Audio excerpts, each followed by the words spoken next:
are live now, and I'm going to check and see. I know Bill Hennings, the medical director from IEHP, is on the phone. I'm going to see if Bill can hear me. He was our judge last time. Bill, can you hear me? I don't have him in yet.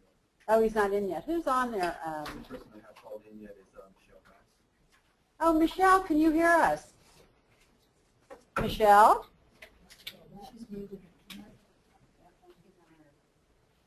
Okay. She might have us on mute. We don't have her on mute. She said yes. She said yes, she can hear. Okay, great. She's probably doing 3 other things with the budget. So yeah, it's great to have everybody here. We are expecting a few more people, so we'll get started. And I want to review the agenda, and then we'll have introductions so that the few people who aren't here yet but who we know are coming will have a chance to get here. So today was a big day. As everybody knows, the first budget proposal was released, and there's lots of people trying to figure out what's in it and what's not in it and what should be in it and what needs to change that's in it. So today this afternoon we're going to try to set that aside for a little while and focus on the work at hand. And we have a lot of work to do today. As everyone remembers, the purpose of this work group is to review and offer suggestions on the special terms and conditions that are in the 11-15 waiver that helped transition the ADHD program into the CBAS program and into managed care, and to offer some suggestions on the standards of participation. And our job today and at our next meeting on February 4th is to actually walk through each one of the special terms and conditions and the standards of participation. And it is not going to be an easy task. And as I told you at our last meeting, I'm going to use my whip and chains to force us through this process with all the expertise that is around the table. All of you have participated in a small work group that looked at a section of the STCs and the SOPs, and I just want to thank all of you for making that extra special time, because that's going to help us move I think, more quickly through the work.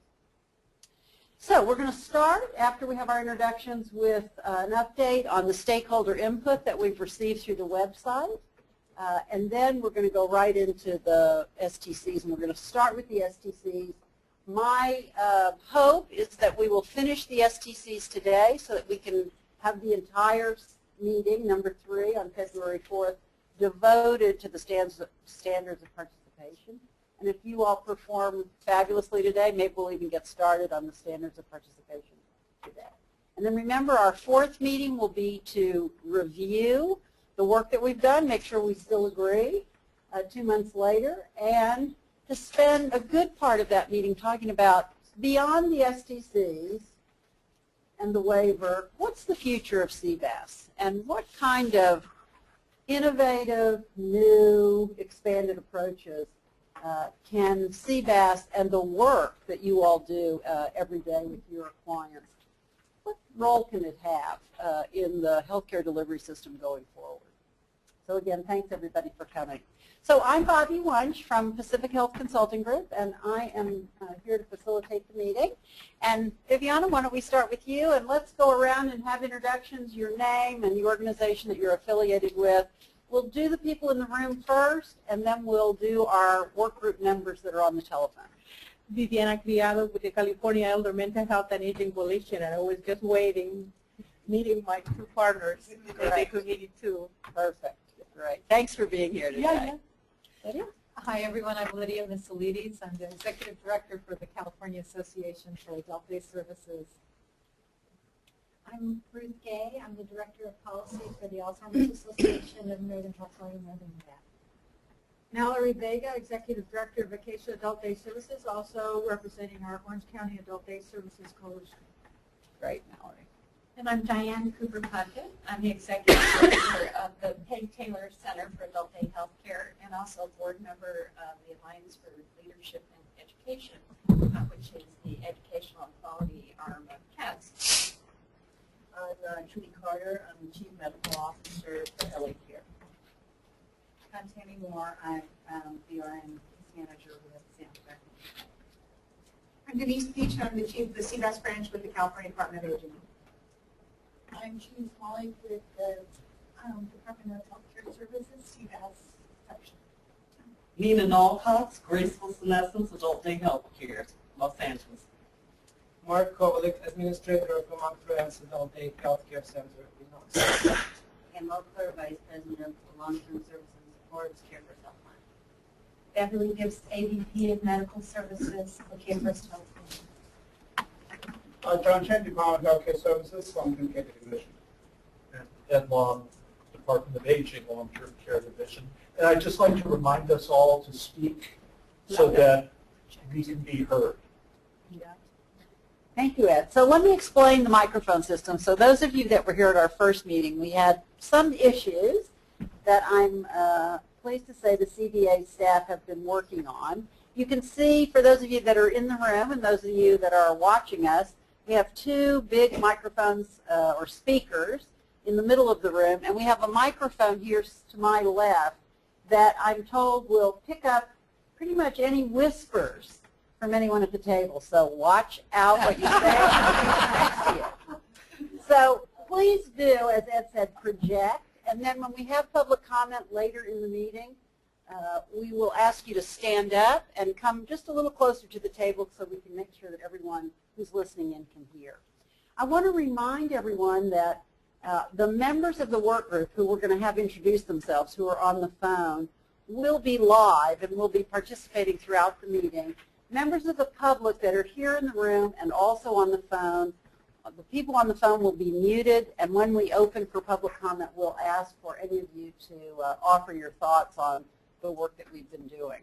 So let's hear introductions from members of the work group that are on the telephone. And I'm looking at Ryan and Adam because they're monitoring who's on the phone and who The only isn't. person we have left in is Michelle. I'm not sure if she's connected with the microphone. Okay, so Michelle Bass is on the phone. She's staff to the legislature, and she's busy dealing with budget issues, we know. So she's double dutying herself. And we are expecting Dr. Bill Henning, who's the Chief Medical Officer from the Inland Empire Health Plan, serving Riverside and San Bernardino counties. We expect him on the phone. And we're expecting Sonia Bjork, who is with Partnership Health Plan, serving 14 counties, beginning in Marin County and going north, both up the 101 corridor and up the Highway 5 corridor to be here.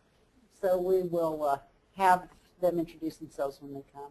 If I could ask everybody in the room that has a cell phone on to put it in airplane mode so that it doesn't interfere with any of the electronics, or turn it off.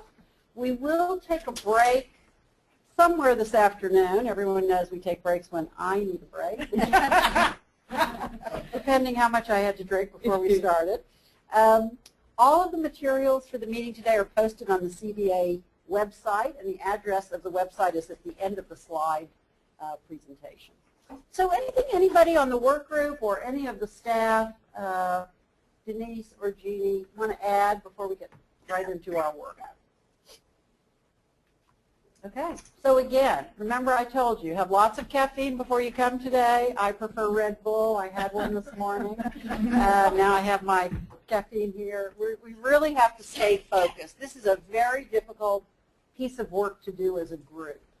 And you've all contributed to this work already, and we are really just going to have to stay very focused to get through this important piece of business.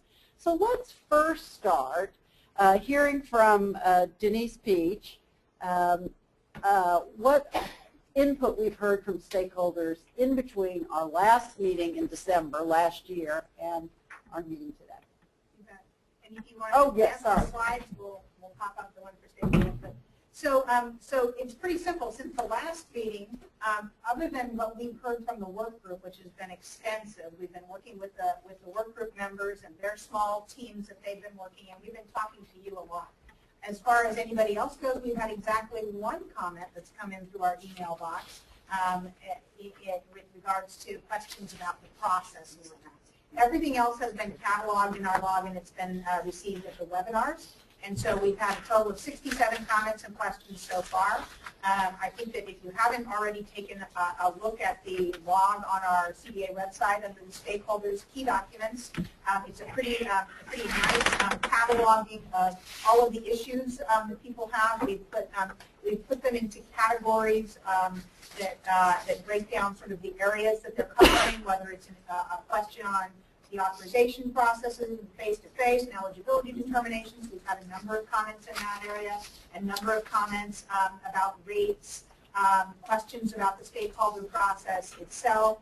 We've had feedback, some of which we talked about during our last meeting with regards to some flexibility in the model of the CBAS program. There have been some comments about that and how people would like to see that take place. We've had a number of questions and comments about access to services. We've had a few comments with regards to information technology kinds of things, as in wouldn't it be nice to have one statewide TAR and authorization database where we could get all of our information consolidated instead of dealing with each of the individual plans. So we've had a variety of comments and questions. We've cataloged them. I think it's very well organized, and especially for the work group members, I would encourage you to take a look at that so you can see what the people you're sort of representing here on this committee are saying.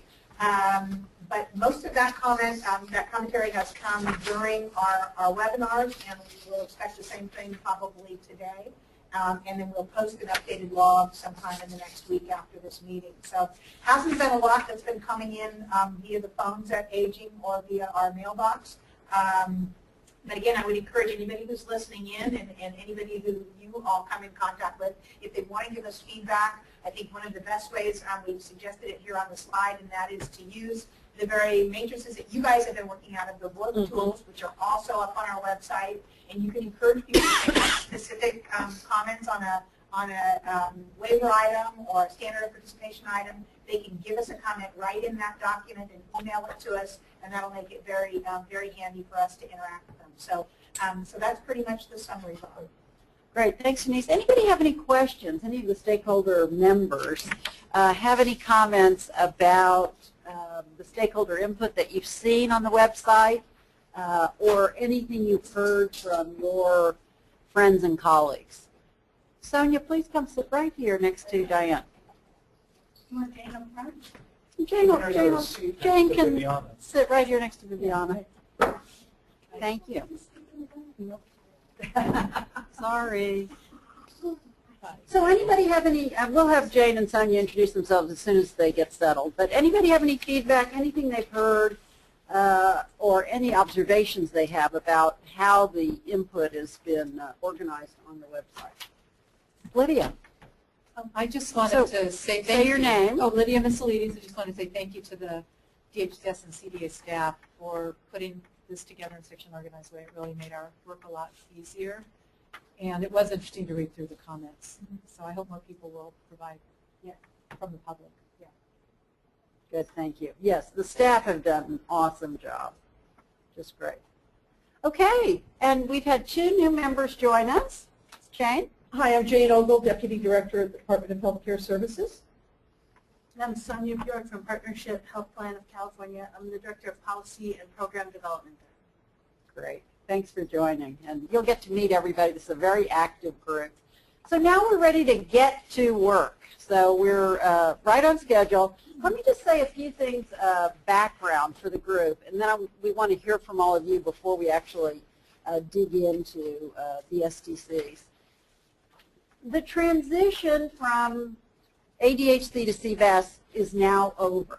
And as we've talked, there are many positive things that have happened, as we talked at our last meeting. And there are still many things that have to be sorted out, both in the relationships between the CBAS providers and the health plans, and lots to be thought about for the future.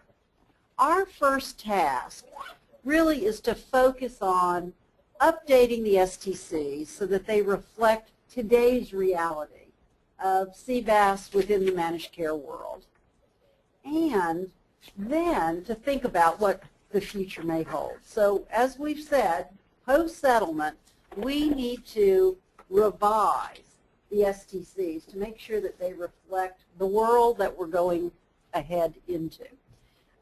Each of you were assigned to participate in a small group, and we are really taking seriously the idea of work group, meaning you have to do some work in addition to the staff, because you're really the experts in what's happening in the field. And I just want to say how pleased we were that all the work groups met.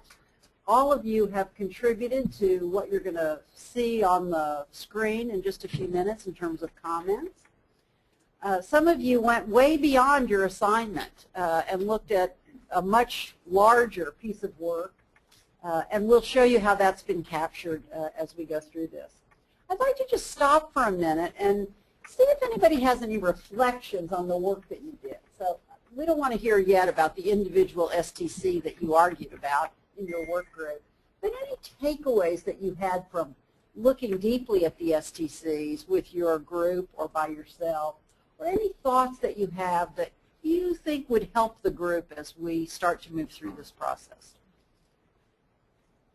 Yes, Trudy. The only comment I have that I thought about after our group met had to do with how do you combine, at least for the, and I can only speak from the health plan perspective, a lot of rules and regs and obligations that we currently have as managed care organizations with the CBAS specific terms.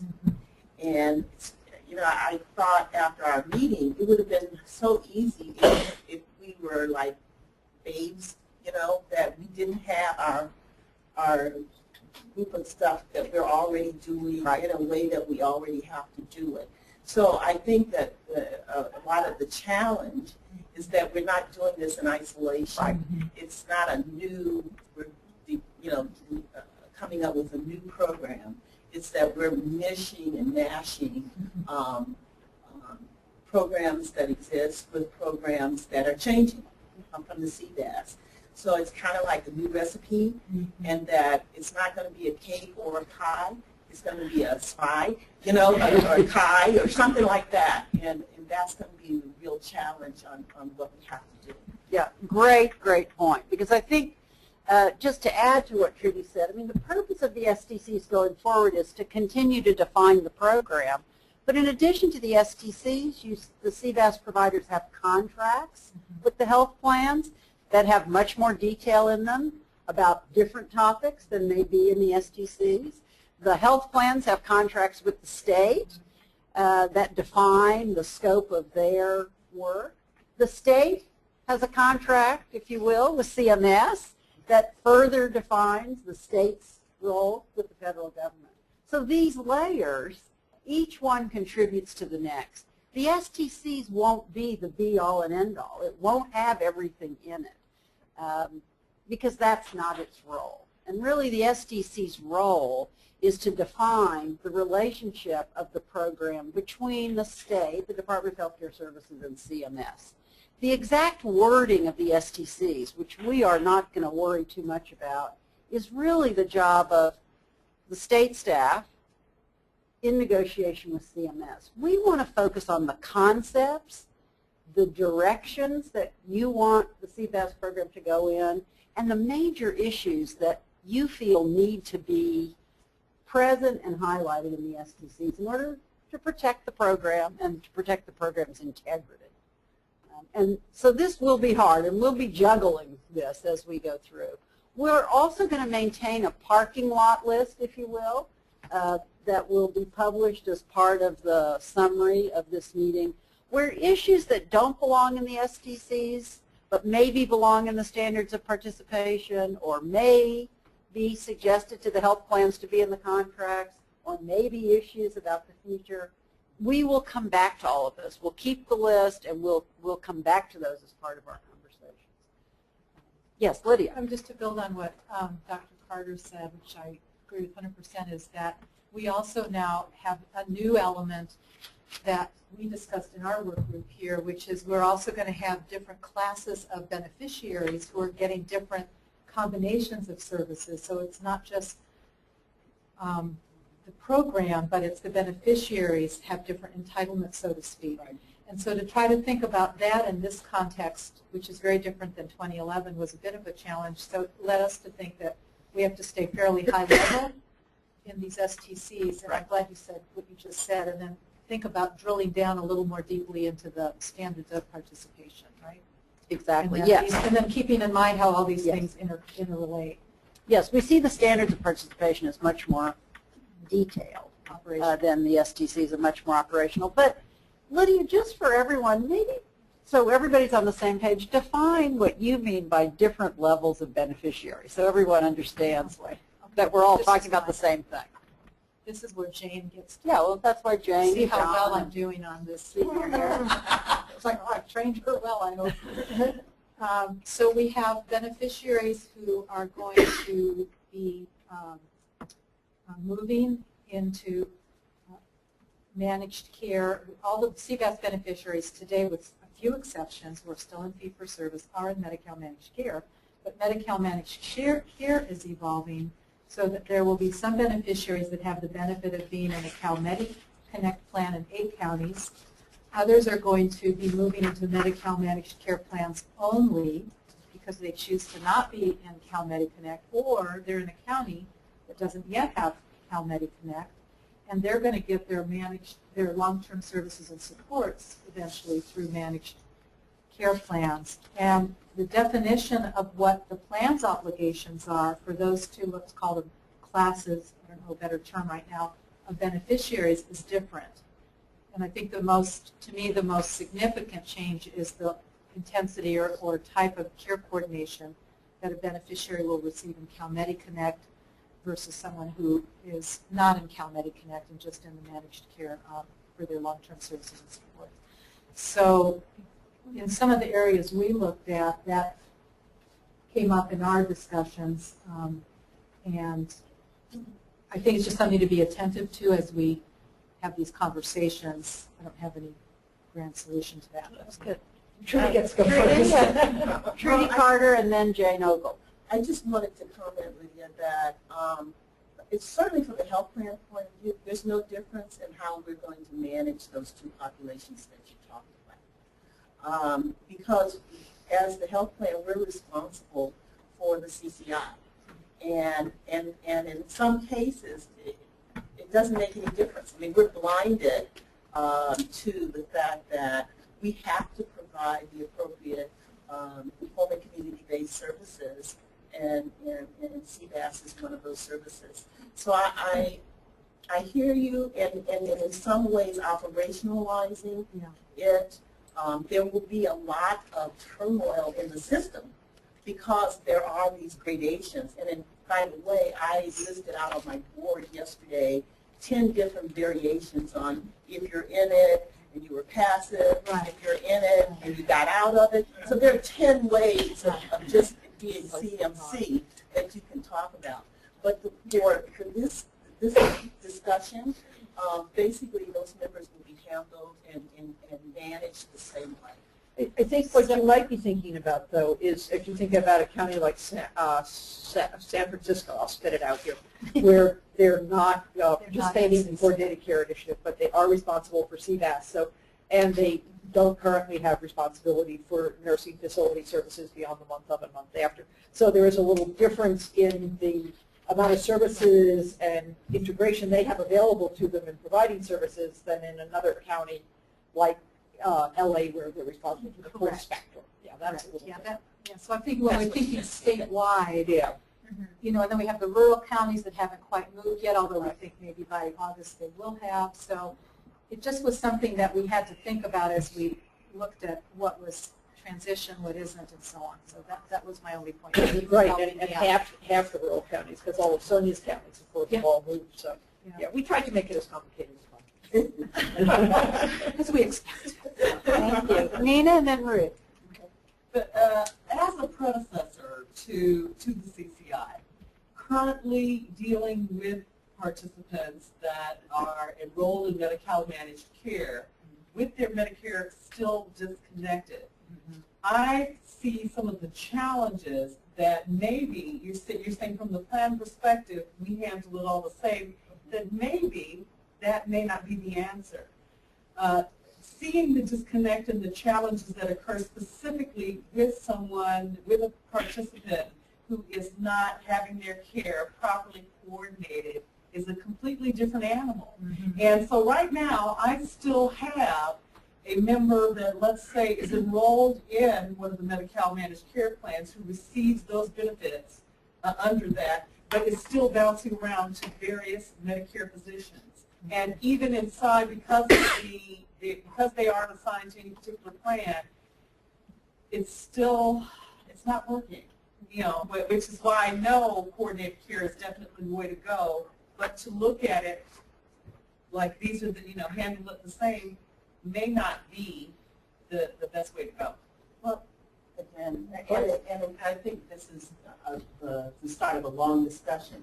But one of the challenges to the plans has been how do we educate and integrate the doctor component into the CBAS.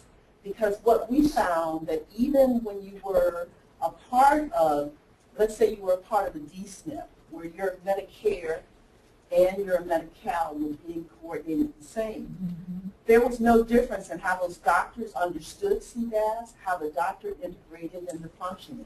So when I say that, and I guess I was speaking from the hopefully futuristic point of view, in that the role of a doctor, whether he's a Medicare doc who's associated with CMC, or a Medicare doc who's a part of the DSNP, or a Medicare doc who's in fee-for-service, should all be the same from the member perspective and the coordination. Are we a long way from that? 100%. And I would not argue with you at all about that.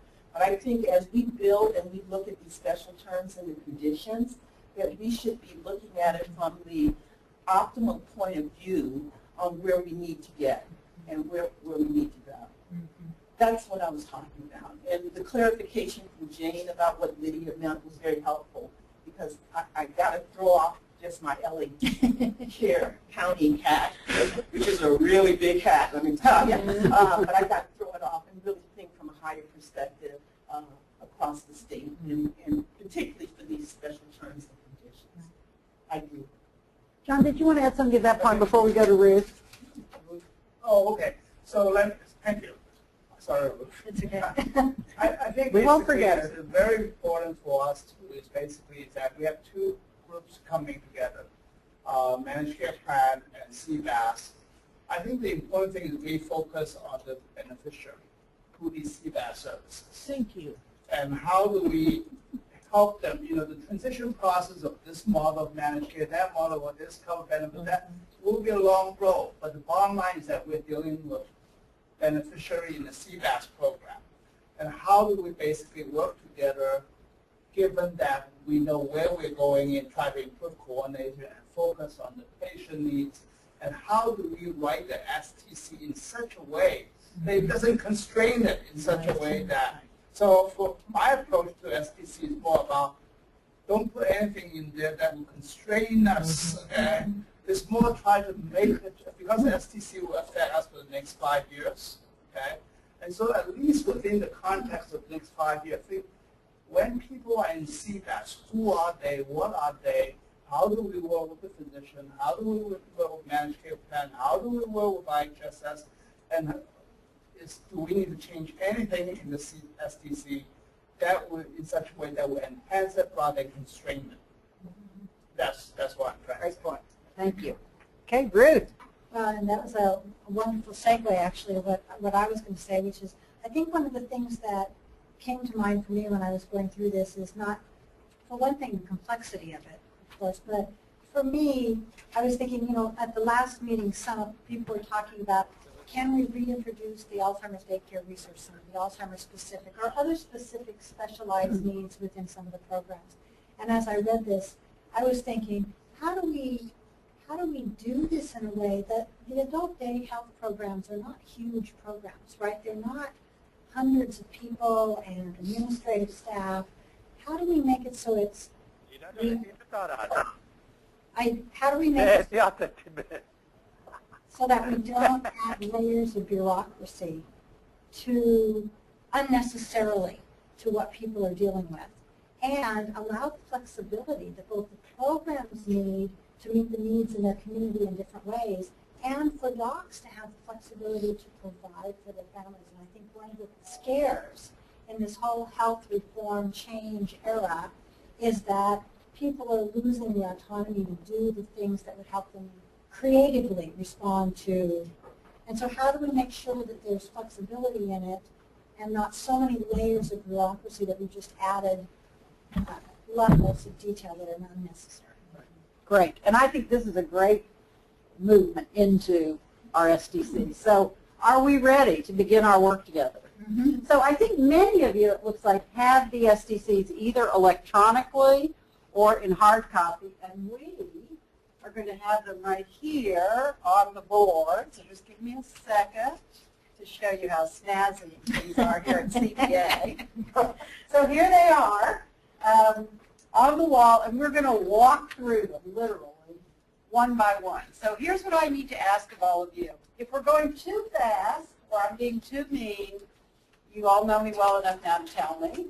If we're going too slow, I want to hear it. So the first few we'll probably go through a little slow, and then we're going to pick up the pace, because we basically got 2 hours and a lot of work to do.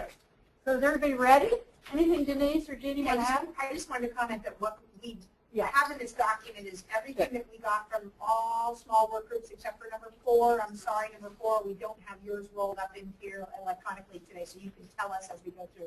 But everybody else's work that you sent to us ahead of time, it is in this document that Bobby's got on the board. Okay, and so we're going to do this on the wall. You'll be able to see it here and in the back. And this is what people who are watching, both work group members and members of the public, are also seeing on their computer screen. So we're going to march through it, and if I screw up the technology, you have only me to blame, and Pollyanna and the rest of the staff will jump up and rescue us. Jeannie. And just make sure if anyone comments or makes any comments to be as clear as possible if we're having a little bit of fuzziness sound. Okay, so tell us about the phone lines. Can people hear us? I think they can hear. I just gotten comments that it's a little bit difficult for clarity. So I just want everyone to speak up and clear. Okay, speak for Jack.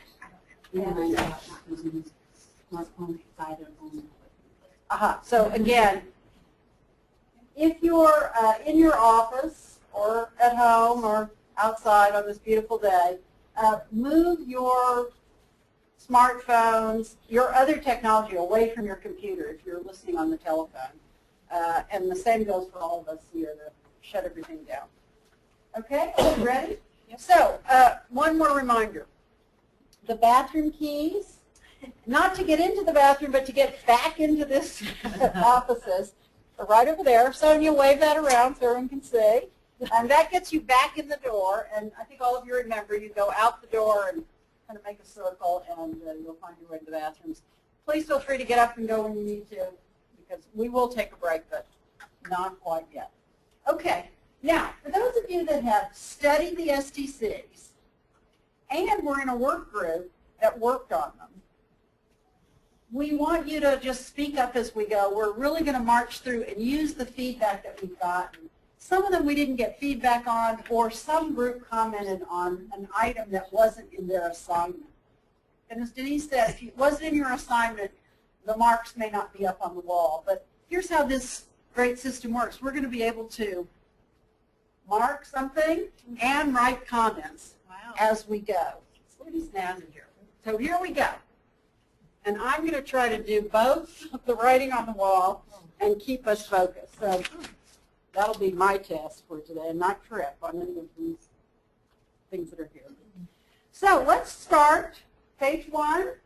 Everybody has that with number 1. We're going to follow the numbers that are here that mark each item. And see if anyone has any suggested changes, deletions, additions to number 1, which basically begins to define CBAS. Nina? Possibly changing facility to community. opening that might open and provide some of the flexibility that we were talking about in getting outside in the community. So community-based rather than facility-based. Just a thought. Okay, what do people think about that? Changing that word facility to community-based. Well, I thought about it that because it's defined as a community base of those services, I felt that going back up to a community would be a little bit redundant. So if you don't like the facility, maybe find a different term. But it's clear that these are community-based services. Good. That's good feedback. Anybody else on the work group have any other suggestions about Nina's comment about changing the word facility? Is facility-based needed at all? It might just be outpatient program. Okay, another good suggestion. How about that? Deleting words is sometimes good. So maybe just taking out facility-based. Yes, Mark. Well, I think the downside of that is that, to me, facility-based means that the services are provided at the facility. And if we remove, At a certain place. right, so if we remove the word facility, we might change the meaning of where the services will be provided. Good point. Any other comments on that? That's a very good point. Nina, what would you say in response to Mark? I would like the flexibility, I think, moving forward to, I want both. I want the best of both worlds. I want to, I like the fact that it says facility because it does. We are a place, and that's one of the things that makes us unique. But also, I'd like to consider, as we move forward, the ability to be able to move outside of the walls. Denise. I'd say for my participation in the small work groups between last meeting and this, that in just about every group we had a discussion about some flexibility with the model. And so I think this is one of the emerging things that clearly there is a desire to see this licensed facility-based, long-time defined, service category sort of expanded. So everybody's got that on their mind. Something that is important for me is to make sure that it's non-institutional. So it sounds like you're wanting to flex into the home. Is that what you're saying? Possibly the home. We already do that with the home visit. But the ability to be able to go out and work with the primary care physician or go out in the community to access resources that you may not be able to do otherwise. Maybe it's a community church that is providing, so utilizing all of the services that are available to us. Being able to utilize the staff to access those services. Sometimes some people aren't quite savvy with HIT, but in South Los Angeles, church groups are a strong supporter of community-based services. That changes you from a facility-based, obviously. Right. Okay, well, we'll keep this highlighted. We'll come back to this. I think this is a good issue to come back to Can I later. ask you a question? Because I'm getting a little confused. If you say an outpatient program that delivers skilled nursing, social service, therapies, and personal care, that sounds like home health to me when you take out facility-based. What you're talking about is working with community services, which makes sense. But if I'm the beneficiary, the consumer, I'm still going to some place to get those services. You're not bringing those. You're not thinking about bringing those to my home. No. And I think that's a very important point. I think, first of all, I think the CBAS program is still built on the basis of adult day health center, licensed adult day health center. All the rules and regulations do based on that. So if we took that facility away, we have no basis. And then when you think about providing services in the home, then your organization needs to get a separate license in order to actually treat people. To do assessment, to understand the situation, to coordinate care. That's different than touching the person and taking care of the person. So these are the considerations. And definitely, we know that the movement of the CBAS provider, adult day health center providers, try to move beyond the four walls, which is definitely something we want to encourage and things like that. But you have to be very careful in thinking about what exactly is being changed in this SDC. Yes, Ed, please, and then Trudy. So, Nina, what it sounds like to me is that you aren't, the idea of being facility-based isn't so much the issue as having the flexibility to engage in other settings from that facility base. Right. So, looking forward, maintaining a facility-based program would be okay as long as there's flexibility to engage in service to the broader community. Is that correct? Yes. Okay. Good, thanks, Ed. That's a good clarification. Trudy. Well, I was just going to add that by saying it's facility-based doesn't mean that all your services have to be facility-based. Right, yeah. And that there's flexibility. I mean, look at how home health has changed and what they do and where they do what they do.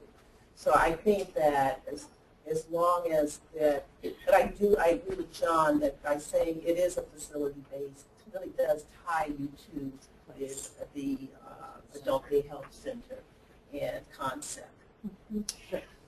Yes, You know, something that I found missing was the characteristics of the services.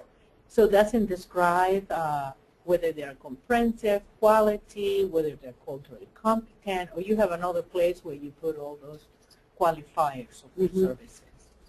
And I'm wondering that all fits in the standards of participation where the kind of focus of the operational words need to be. So let's hold on to that, and when we go through the SOPs, let's see if it's strong there and see what we need to do. So we're working on a parking lot list, and we'll make sure that that gets covered. It's a very good point. Okay, so let's leave facility-based, and again, we are going to have another time to come back through all of our recommendations at the end. So let's see if we can keep moving now. Number 2, it has the date, April 1 through August 2014. We know that in the new STCs, that's not the date.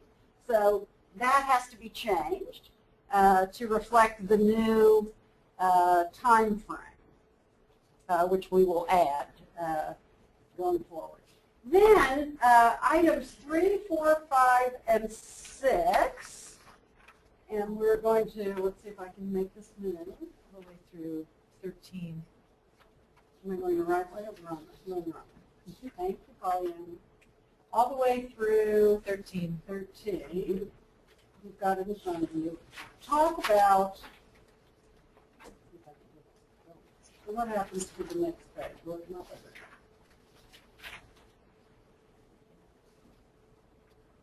it. List the characteristics of the people eligible for the program. And the suggestion is no change.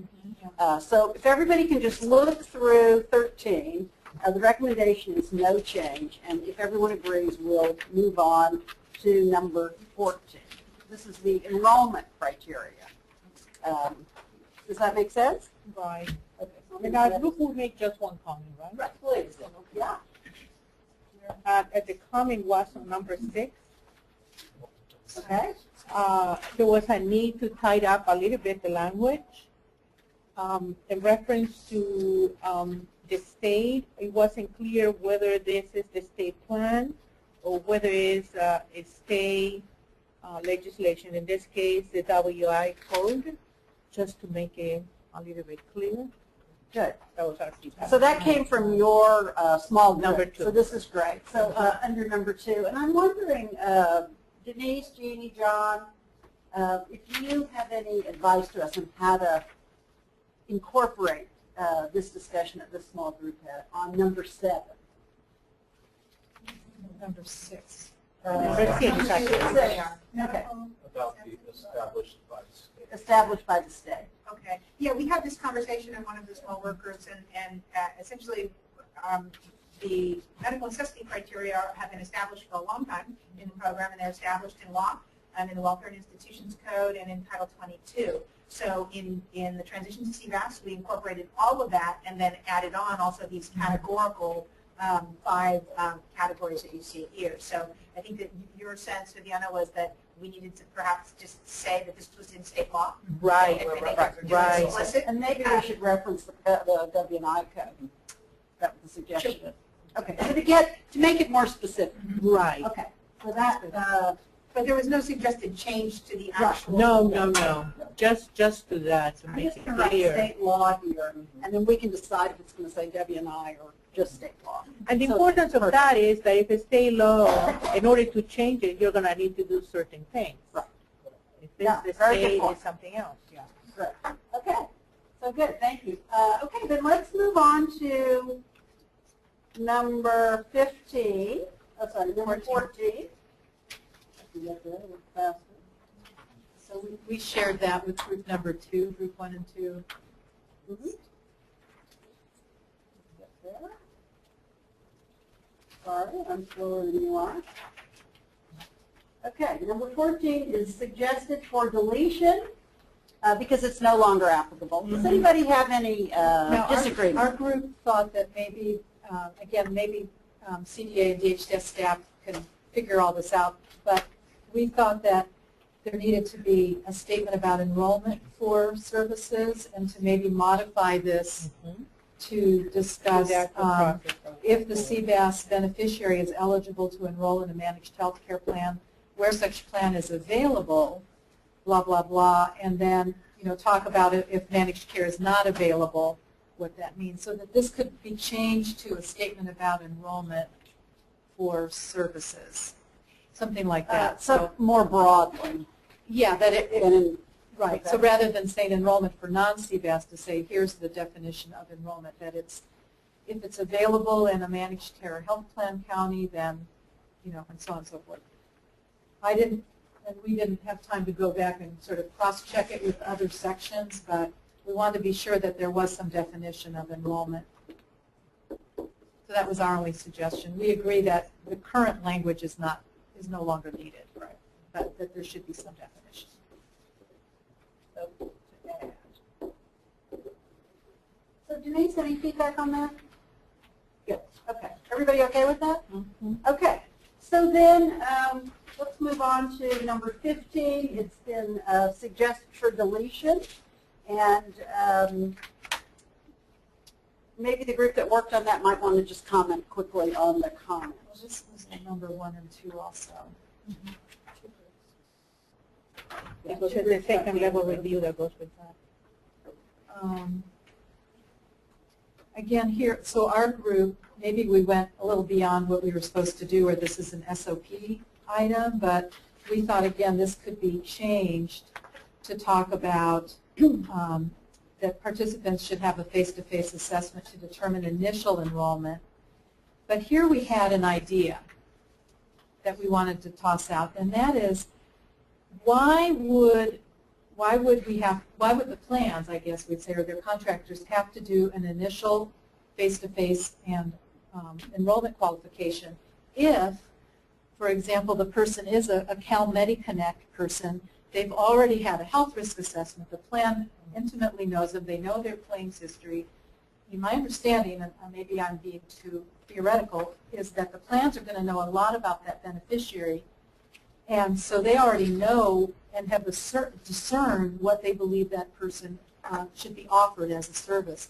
So it seems then that we could write some language, and I could give it to Denise and Jeannie, that that would give the plan some flexibility to not have to do that face-to-face if they already know through their individual care team process or their whatever process internally that this is a benefit they want to offer that particular member.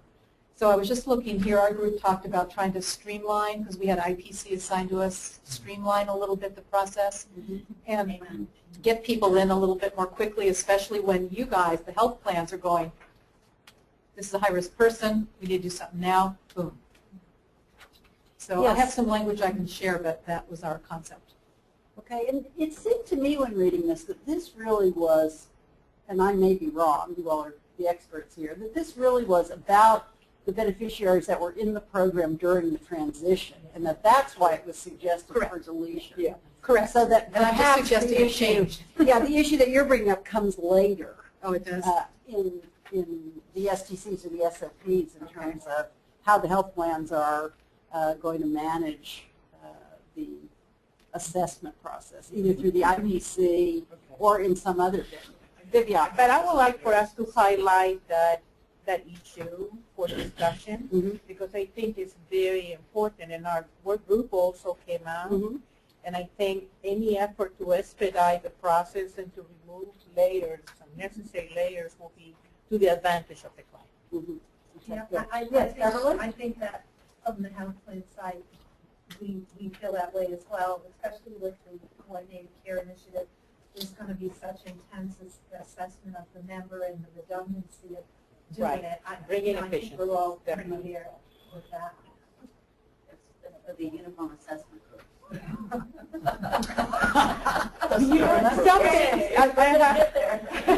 it's funny, some things I felt that were arbitrary, separated, when they are part of a continuum, like authorization with consent.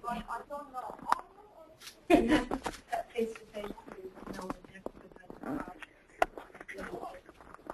vegetarian, getting those services. Yeah, thank you. Mark. On the same subject, and we're going to discuss it later, but the language could be, we could, if we're going to ever change the language could say something like, the plans will have the freedom, to initiate face-to-face assessment if they find it necessary. Right. Well, so when we get to the IPC, let's talk about this, because I think, again, this was specifically focused on the people who were transitioning, and now we have to look in the next sections on the people who are in the program today and new people coming into the program. Yes. So I think that's why this was suggested, as well as number 16 for deletion, because this is really about the past. And we're trying to, and I know this is the confusing part for all of us, we're trying to think about now the future. So 15 and 16 are suggested for deletion for that reason. Does that make sense to everybody? Everybody with us? Okay. So now let's go on to 17. And 17, I don't believe we've got any comments on. So everybody look at 17 and let's see what you think we should do with number 17. Denise, maybe we could hear just a recommendation from the two departments on what you're thinking about in terms of 17, and then we'll see what others think. I'll just tell you what we did in building this. We identified in blue the items that were state reporting requirements. Those are things that the state negotiated with CMS. So we just sort of took those off the table and didn't assign those to any work group. Oh, I see. So that was why that was identified that way, so nobody commented on it. So that one is going to be part of our negotiations with CMS. Okay. And Jeannie says the And John and Ed concur. So does that make sense to everybody, that these blue tabs are issues that the state and CMS have to argue about? Okay, so let's go on to 18. And it was suggested by the group that looked at 18 that some changes were necessary. So let's hear from that group what your suggestion is.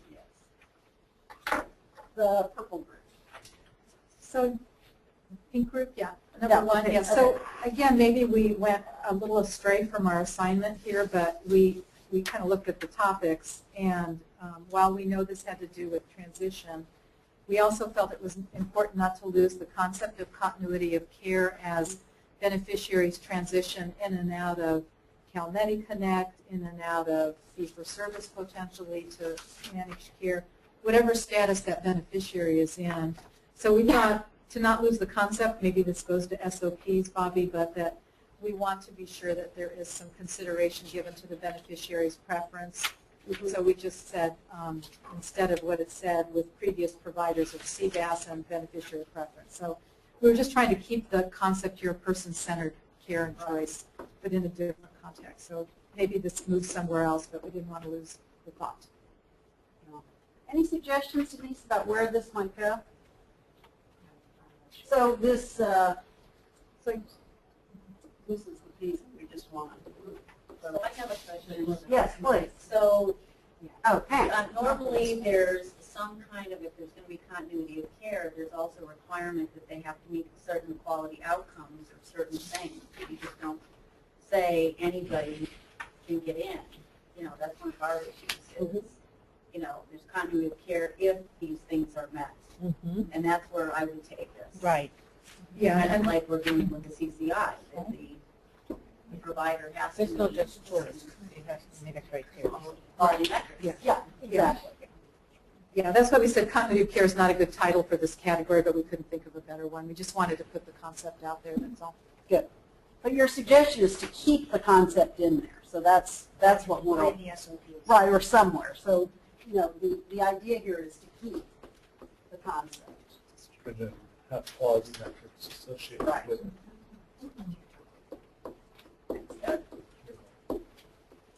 Okay, so let's go on to number 19, which is a discharge plan of care. And Lydia, is that your group again to suggest some changes here? Okay. Well, again, this one was, we didn't want to lose the concept because we know that sometimes we have centers where we don't see good discharges when a center closes. And again, maybe this is an SOP issue for staff, but we wanted to, again, not lose the concept that when people need to be discharged, there needs to be a written discharge plan of care prior to discharge. We know that there's a Title 22 requirement for developing a discharge plan upon admission, but those do evolve over time, and they change. But right before a true discharge, you know, there needs to be something done. So again, this is probably an SOP kind of an issue, but we wanted to keep the concept. So we want to keep it, and we just have to find the right place to put it, and maybe the SOPs is the place. And it's also a contractual issue between the plans and Oh. providers, because we've heard from the plans some frustration about not getting timely discharge plans for their members, so it's a contractual issue as well. Right. So does it need to be in the STCs, I guess is the question. Maybe This this is in is, regulation, so if we wanted to elaborate on what's in regulation and I think create so. sort of a newer, more updated standard, then SOPs updating what the discharge requirements are, but then it still would be a contractual thing with the plans and the providers as to how quickly they want those things turned over. right. So do the STCs need to make any reference to the relationship between, the contractual relationship between the centers and the health plans? That's just a question. As a way to capture these, a number of these Not with regards to the issue, concepts. but general. Yeah, exactly, general. That's a question. I don't know the answer to. But would that then capture a number of these issues that may be reflected in the plan? I'm wondering if the timeline for completion will support or help with this issue. It's something that I found lacking throughout. There's no timelines coming from the mental health work. We have that outlaid from the beginning, how many days for this and for that. So that level of specificity, if we're going to have it, would definitely, I think, go in the SOPs, not in the STCs. Jean? Since this is really part of the transition before, I think the only thing that CMS is really interested in is the safety of the beneficiary. You know, they want to make sure, they want to ensure that the beneficiary remains safe. So that's their key, not necessarily the detail of this. So perhaps then this comes out of the STCs. It may go into the SOPs, these details that we're talking about, and certainly might be reflected in the health plan contract. I think the current version of this version of SDC did not say very much about the CBAS and the plan relationships.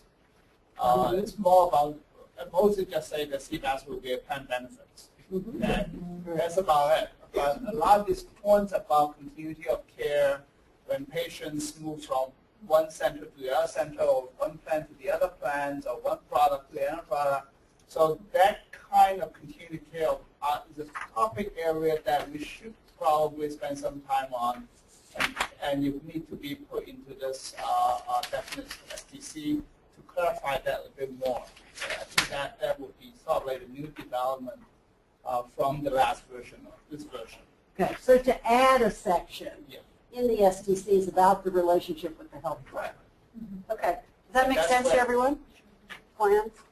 Okay, so we will, I'm just going to make a note here. And we'll write that and bring that back. See, the face-to-face, all that stuff will be probably all in that bucket.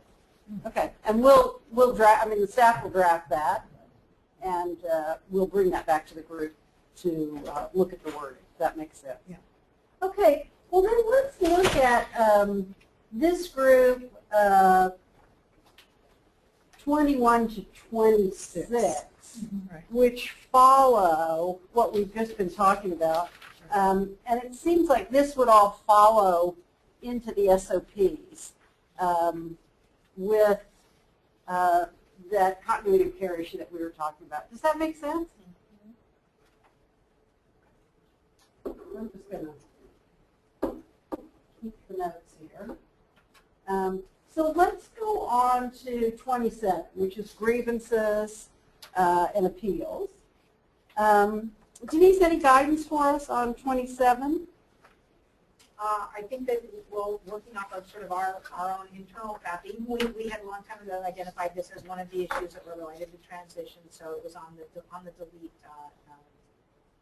track from our perspective. So this was transition related. Okay. So other thoughts about this? The state's suggesting that this would be in the delete category. Not that there don't need to be grievances and appeals, but that as it's referenced here. So in the event that somebody is a fee-for-service recipient of CBAS, which we'll continue to have, does this relate to those people, or if they were found It does. not That's related eligible? to those people. So we do need to take into consideration that, yes, it's a fair hearing and grievance appeal process. That's in the fee-for-service world, but that's in the managed care world. That's also regulatory required what managed care needs to do. So yes, that's indeed a process. So grievances and appeals, though, would be the appeals piece and fair hearings and whatnot. That's all defined through the Medi-Cal and patient outpatient provider manual, those rules. So I guess the question is just whether We would refer to like we would need something here or It's a general benefit, you have the. It's a medical health benefit. Right, Medi-Cal benefit. Yeah. So should that be referenced in the STCs or in the SOPs is the question. John, you're suggesting it should be. And would that be in the STCs or the SOPs? Thank you, Diane. I think I'm trying to think about how CMS definitely Right. very concerned about the rights Yeah, of individuals. So even though it may be redundant, we should make sure that the individual rights of grieving and appealing either through the fee-for-service world of Medi-Cal or through the managed care world is clear. You have to have an oversight body. Eliminate it will bring attention. They saw it before. Yes. Yeah.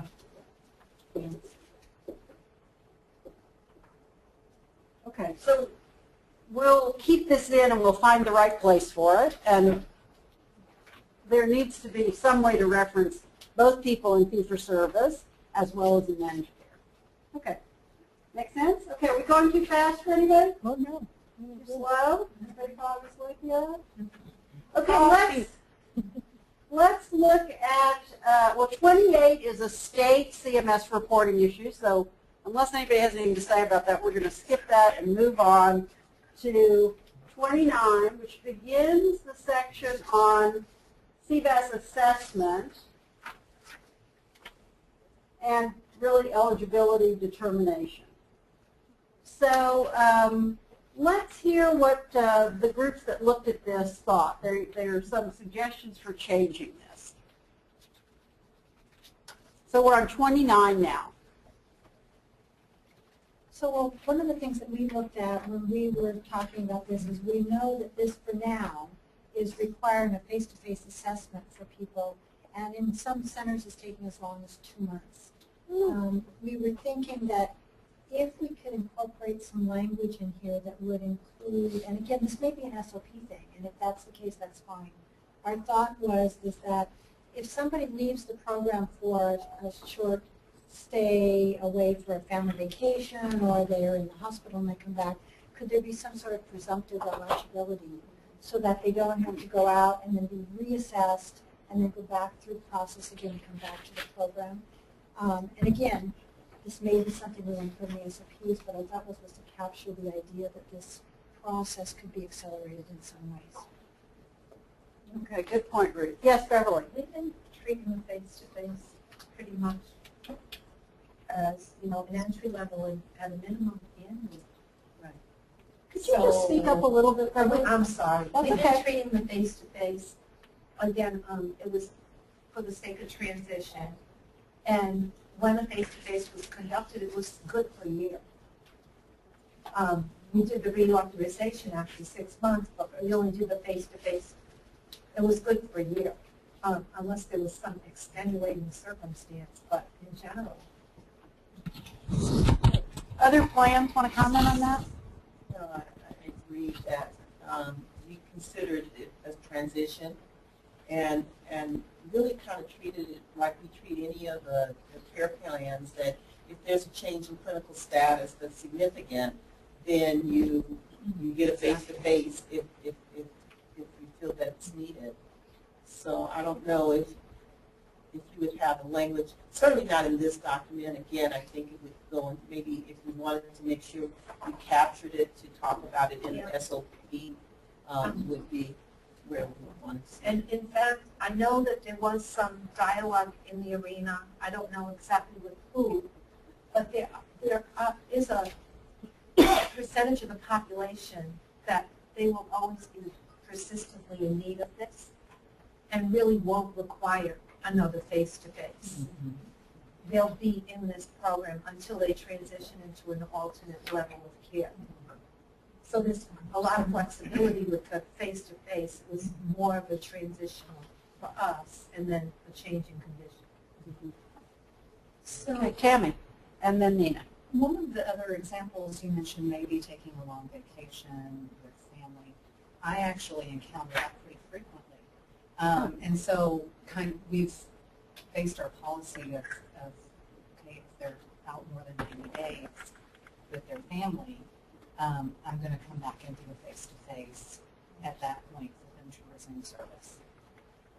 Because if they've been out for 90 days, I feel like we need to, if they've been coping for 90 days and not been in service somewhere else, I feel like that's kind of our due diligence to go do that. I think we've been a little bit more, we're in the review. If the reviewer feels that they want to do a face-to-face, we tell that to the facilities. But otherwise, because the clinical status, if you're stroke and you have dementia, I don't care where you've been for 120 days, your clinical status doesn't change. So, but I think, again, in the SOP, we can talk about, are there categories of members that clients, CBAS, that we'd like to have maybe some specific rules around. But I think we should just think it through because, again, as most people have mentioned, it's all about simplification and flexibility. And timeliness. I just want to add, because Yes. your concern, another was timeliness. Yeah. Relative to that as well, you know, it's possible they might have spent that 3 months in skilled nursing, Right. or a setting like that where it's going to make it clear that they continue after. But also, we do know that from the caregiving perspective, that there are families who have to share the caregiving role. And so sometimes we do see a participant, not as much in my program, but I've heard this from many of my colleagues, that they have families where the participant is moving from family member to family member. So the importance of being able to have them come back seamlessly into their care is really great because actually the fact that they've lacked care perhaps at the CBAS Center during that 3 months may have worsened their situation, but they still have to. Thank you. So everyone needs to speak up. Let's hear from Nina, Denise, and then Viviana. Well, also refers it to utilizing the standardized tool. And I know we're kind of talking about changing this whole protocol. But the CEDA tool is fine, but we talked about the various layers of assessment that they've already had. So they've had the health risk assessment, and giving the plan that freedom that we talked about, utilizing the health risk assessment, previous claims data, et cetera, then maybe this whole the face-to-face process could be eliminated. Let's see, Denise, you want to add something, Yeah, and then Viviana, and then we'll move on. I just was going to suggest that Diane brings up the point about people moving from caregiver to caregiver. I think one of the challenges that we experience with there's no time frame on discharge in the centers. It relates, sometimes there are very legitimate reasons why a center won't discharge somebody, but other times they just don't discharge them. And there are no requirements that say after 30 days of, an absence that's not related to, there's no defining when a center has to say, let's close out the books on this person, let's discharge them, and then if they come back, then we re-enroll them. So I think that might be one of the issues we look at in the SOPs around discharge, in better defining what the timelines are there, and it might fix some of these problems. Good, that's great. Thank you for adding that. Viviana, anything more? Yes, this issue was discussed in our group 2, the number 2. The concern was we're not quite at number 2 yet. Are you talking about 30? No, 29. Oh, 29. But Okay, my group is number 2. Yellow. The yellow group. Number 2. Oh, Yes. group number 2. Yes. I'm sorry. Thank you. That's okay. I just want to keep us all in the same place. Sure. I guess I'm the worst. No, I'm still there. Good. And the concern went, at least mine went a little bit further. It wasn't just from the face-to-face and the assessment, but from the time that the participant or potential participant is referred to a program, and the back and forth that takes place. The family member, the provider contacts the center. They do some work.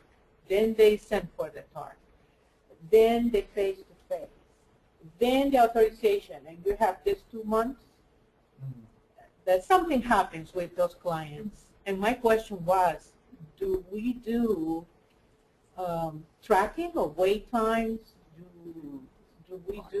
How do we manage this utilization?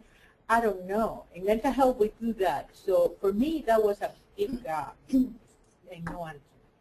That's part of our reporting. That's part of our reporting. Oh, no, it's reporting, but we're talking about in practice what actually happens and where that is an expectation. That's what I'm talking about. Good. So that definitely would not be here in the SDCs, but might be covered in the SOPs, I would think.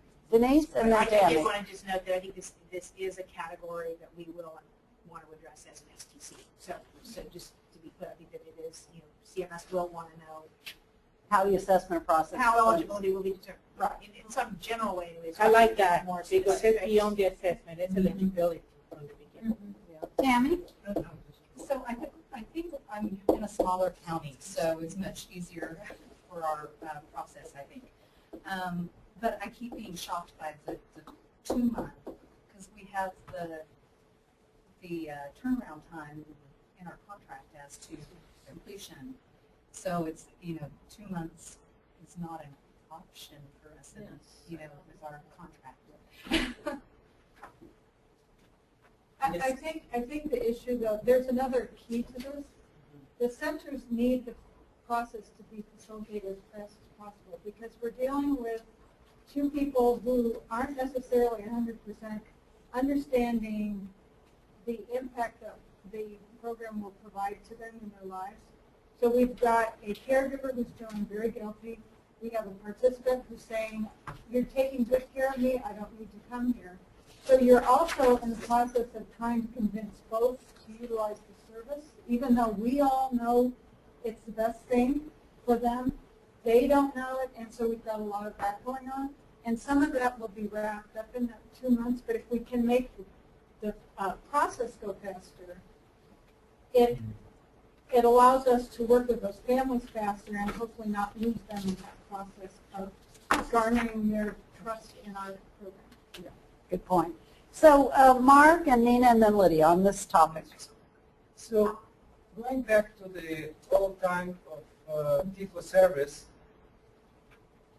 the centers used to take a risk and admit participants before the TARs were adjudicated. Now, what if we revisit that and you know, in order to cost expedite, you know, patients that need care? Just an idea. Good. Well, I mean, I think that there's no idea that shouldn't be put on the table. So that would be part of the SOPs, right? If we were to look at that issue. I would That's a support question. that too. Or part of eligibility Determination. determination. Yeah. Okay. So how to look at that issue. So let's hear, Nina, I think, were you going to make a comment? Well, I just, you know, kind of further elaborating on what everybody is describing. I mean, you know, I had forgotten that for some reason, and that was a big deal. The ability to be able to see a family in crisis and move things along and get them in the end was a really big benefit. And now it's not even an option for us. We can see a family in crisis, but we're not covered. And with all of some of the other challenges we're facing, like rates, it's just not an option for the provider to be able to extend themselves in that way. But I think that kind of going back to what we were talking about before, which was the claims data, there's so much, you know, that we may be able to utilize to expedite and streamline certain groups or certain clients that or members that actually have certain profiles. We have the health risk assessments, we have claims data, there's some things that we have that could possibly eliminate, because just waiting on the health record alone, so it's not just the plans. You know, it's not just what Mallory's talking about, but just obtaining the health record alone from the primary care physician. Because the plan doesn't want to come out until you have the health record. I mean, it's not part of what we must have, but that's what they want, because, you know, that's important. So there are a lot of obstacles. So Trudy and then Lydia. I think that what we're talking about is the system we have today. And I think we all can agree it's less than optimal. But I think we should talk definitely in the SOP discussion about these things. But try to remember that the CBAS facility are not some exotic facility that's going to be sitting way over here. If you have, these members will have care plans that are plan-based care plans from the very beginning.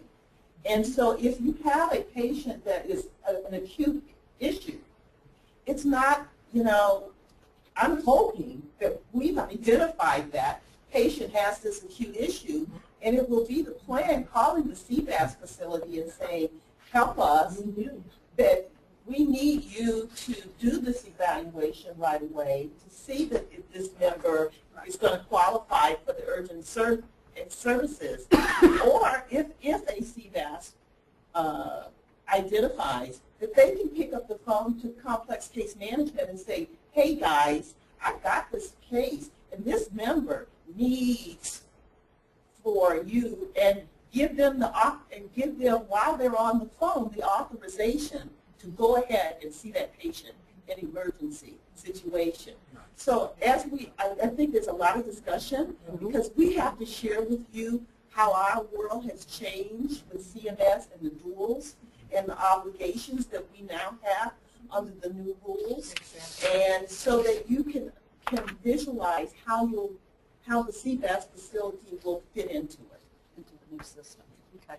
So maybe that's how we need to articulate that. That's what we want to see happening. Right. I don't think it's necessarily happening. Right. It's not happening now. I agree with you. So all I was going to say, and I feel like it's a broken record, so we have to make it easier for people to get into CBAS, into in-home supportive services, into all these programs than it is to get into a skilled nursing facility. You know, we have made it so complicated. I mean, these are decisions that have to happen quickly. Yeah, that's great. That's a great way to say it. So I think you and Ruth have really underlined what Trudy and others have been driving home. Lydia, one more point on this. All I was and then going to we'll say move on. is, I think one bright light is that as people are required to enroll in Medi-Cal managed care, that will cut some of that front end time down. And I was very heartened to hear your remarks, Trudy, about, well, just what you said. But the other thing our little group wanted to put on the table, and this might be SOPs again for Denise and Jeannie here, is could we also re-examine or re-look at the 6-month re-audit versus a 12-month like the nursing homes have? Because once you've gone through all these connections and everyone's assessed you and so on and so forth, it seems like that is a reasonable thing. You're talking about number 30, where we talk about redetermination at 6 months. Yeah. We slipped down a number from our little pink zone, Oh, but that's okay. I wanted to be sure we got that on the agenda somewhere. I think enough said about that. You know, Go ahead, I Vivian. have to tell you from clinical practice perspective, these are very serious clients, and I know that they have a condition that is very chronic, but an assessment is not only to see if the client continues to be as sick as it was, but also to assess what other needs the client might have and whether or not the provider is actually doing everything that is needed. Absolutely. So for that reason, I think sooner rather than later, it's best to protect the client. So I would like for you to consider that. So this, I wanted to just add to Viviana's, because I was trying to be very brief, Viviana, in the interest of time, but we would keep the 6-month reassessment would be our proposal. We keep our quarterlies. We do quarterly assessments. I think it's even better. And we do a 6 month. So all I'm saying is for the plan authorization itself, that could move to 12 Well, you need months, to have as another opposed person to look at this, and the plan has that role.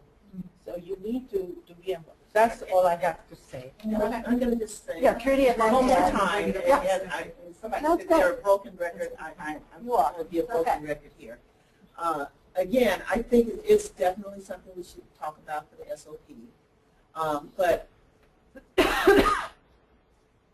in the new model of care that the duals have, we're not evaluating people at certain periods in time. The concept is that this person is continuously being evaluated by their individualized care team. Now, yes, it's hard to, we're talking about this, but certainly for those of us who are in the duals, we can all tell you that this current model is antiquated when you put it up against the duals. And I think that because this is an agreement that's going to be a 5-year agreement between the feds and the state, we're back to that flexibility. You don't want to have hard things in this agreement that a year from now you look at and say, what were we thinking by putting this in? So again, and I understand the safety, and I think that when we start to talk about the SOPs, we should put in things in the SOP that we should and guarantee the safety and guaranteeing the oversight. But for the agreement between the state and the feds, let's continue to look at flexibility here. Thank you. Ed. I think what I'm Enough going to said. say is Okay. Question about the SDCs. Will CMS be looking to the SDCs to see a redetermination period?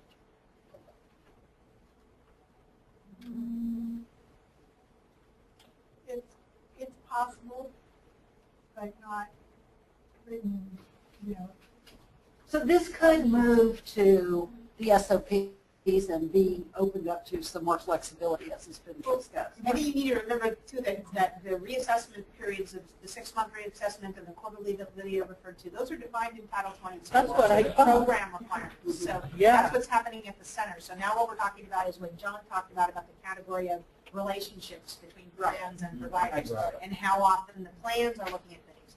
And so, we could specify things, I suppose, in that section saying that the plans will get quarterly reports even on their members. They can make that a contractual requirement now, and I think some plans actually do. I think down in Orange County, I think I've heard that is that there's regular reporting that you guys do to your plans about their members. So maybe not.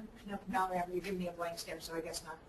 But I have heard that some of the plans are being more aggressive with asking their providers to provide member updates. So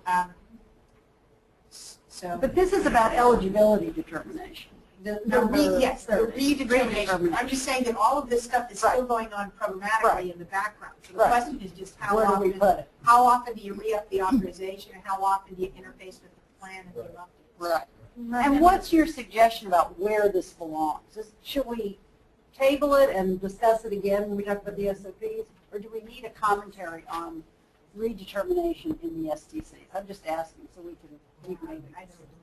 It might be that the redetermination is left kind of vague, like. I think there need to be, yeah, I agree. As determined by the It's probably, beneficiaries we needing. can be so vague in the FCC that the CMS basically, wait a minute. Show me more. We just got the program, okay? So in a sense that we're trying to find that balance, but I think it's very important for all of us to basically hear that in the communicate initiative that's expressed by Dr. Carter is basically it will become a dynamic process of taking care of people. Not this, oh, we have a requirement of 6 months, that's why we would do the assessment. But that assessment will be 24 hours from now.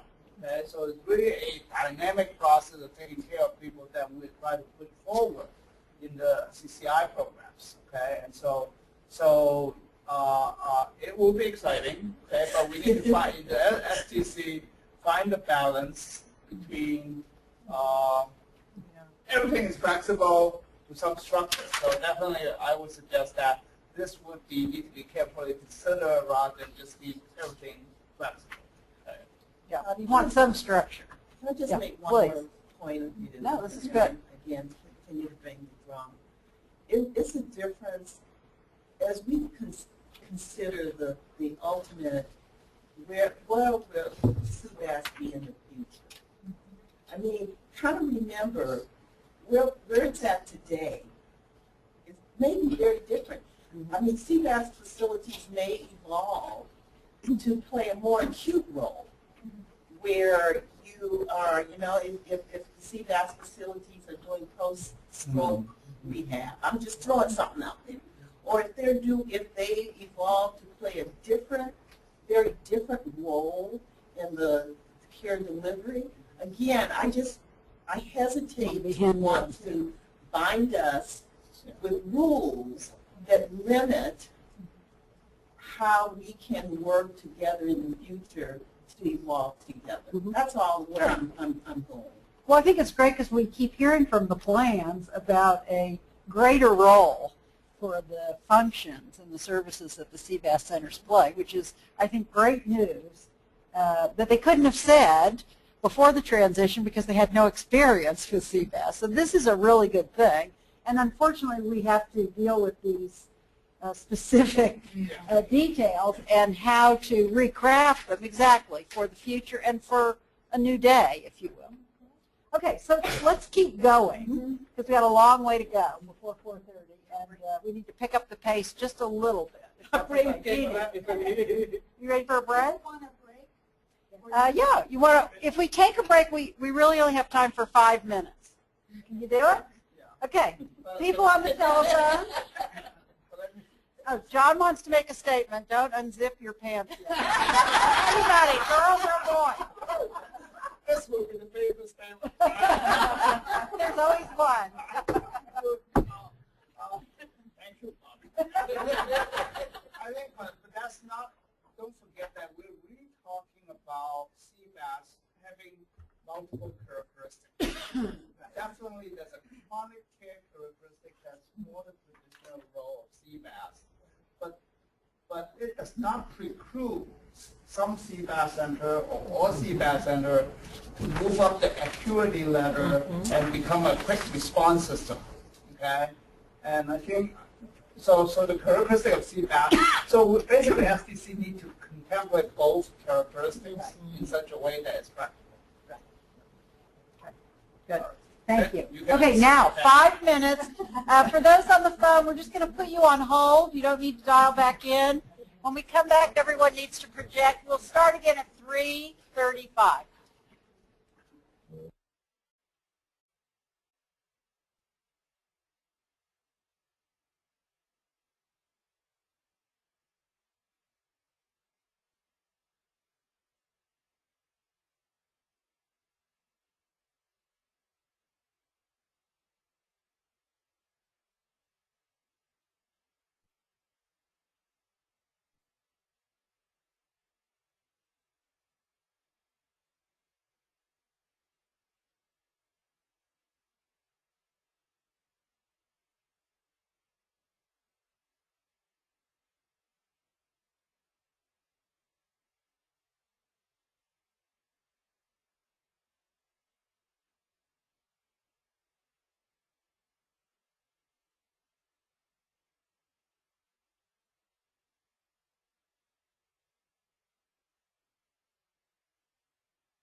Only 2 minutes past 5 minutes. That's a record.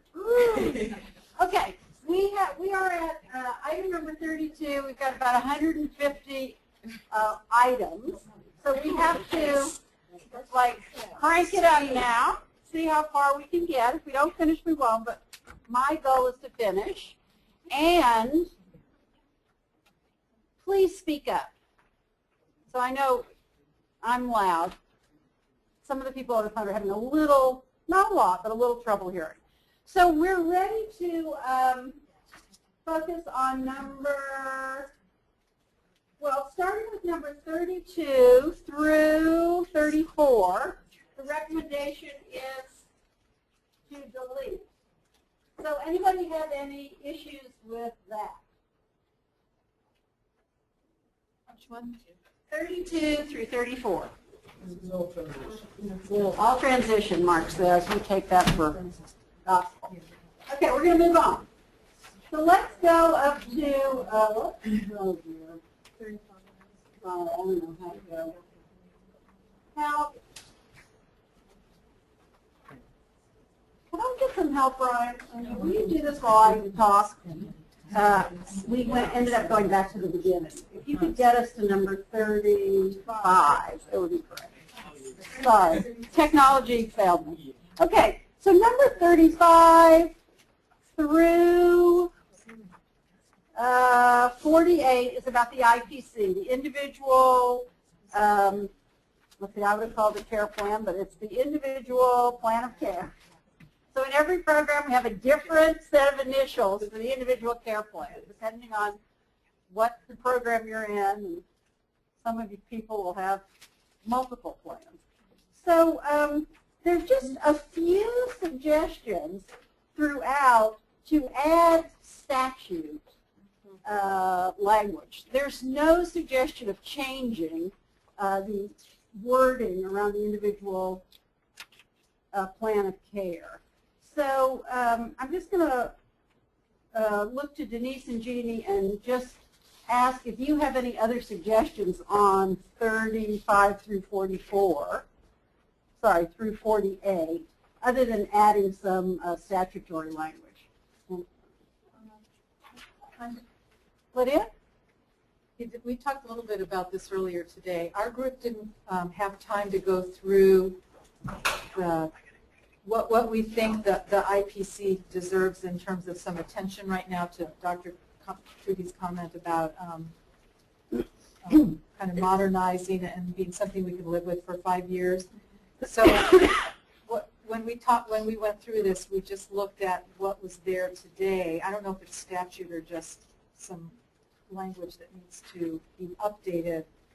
And then we think that there does need to be a smaller group that goes through the IPC itself as a document, as a standard of SOP.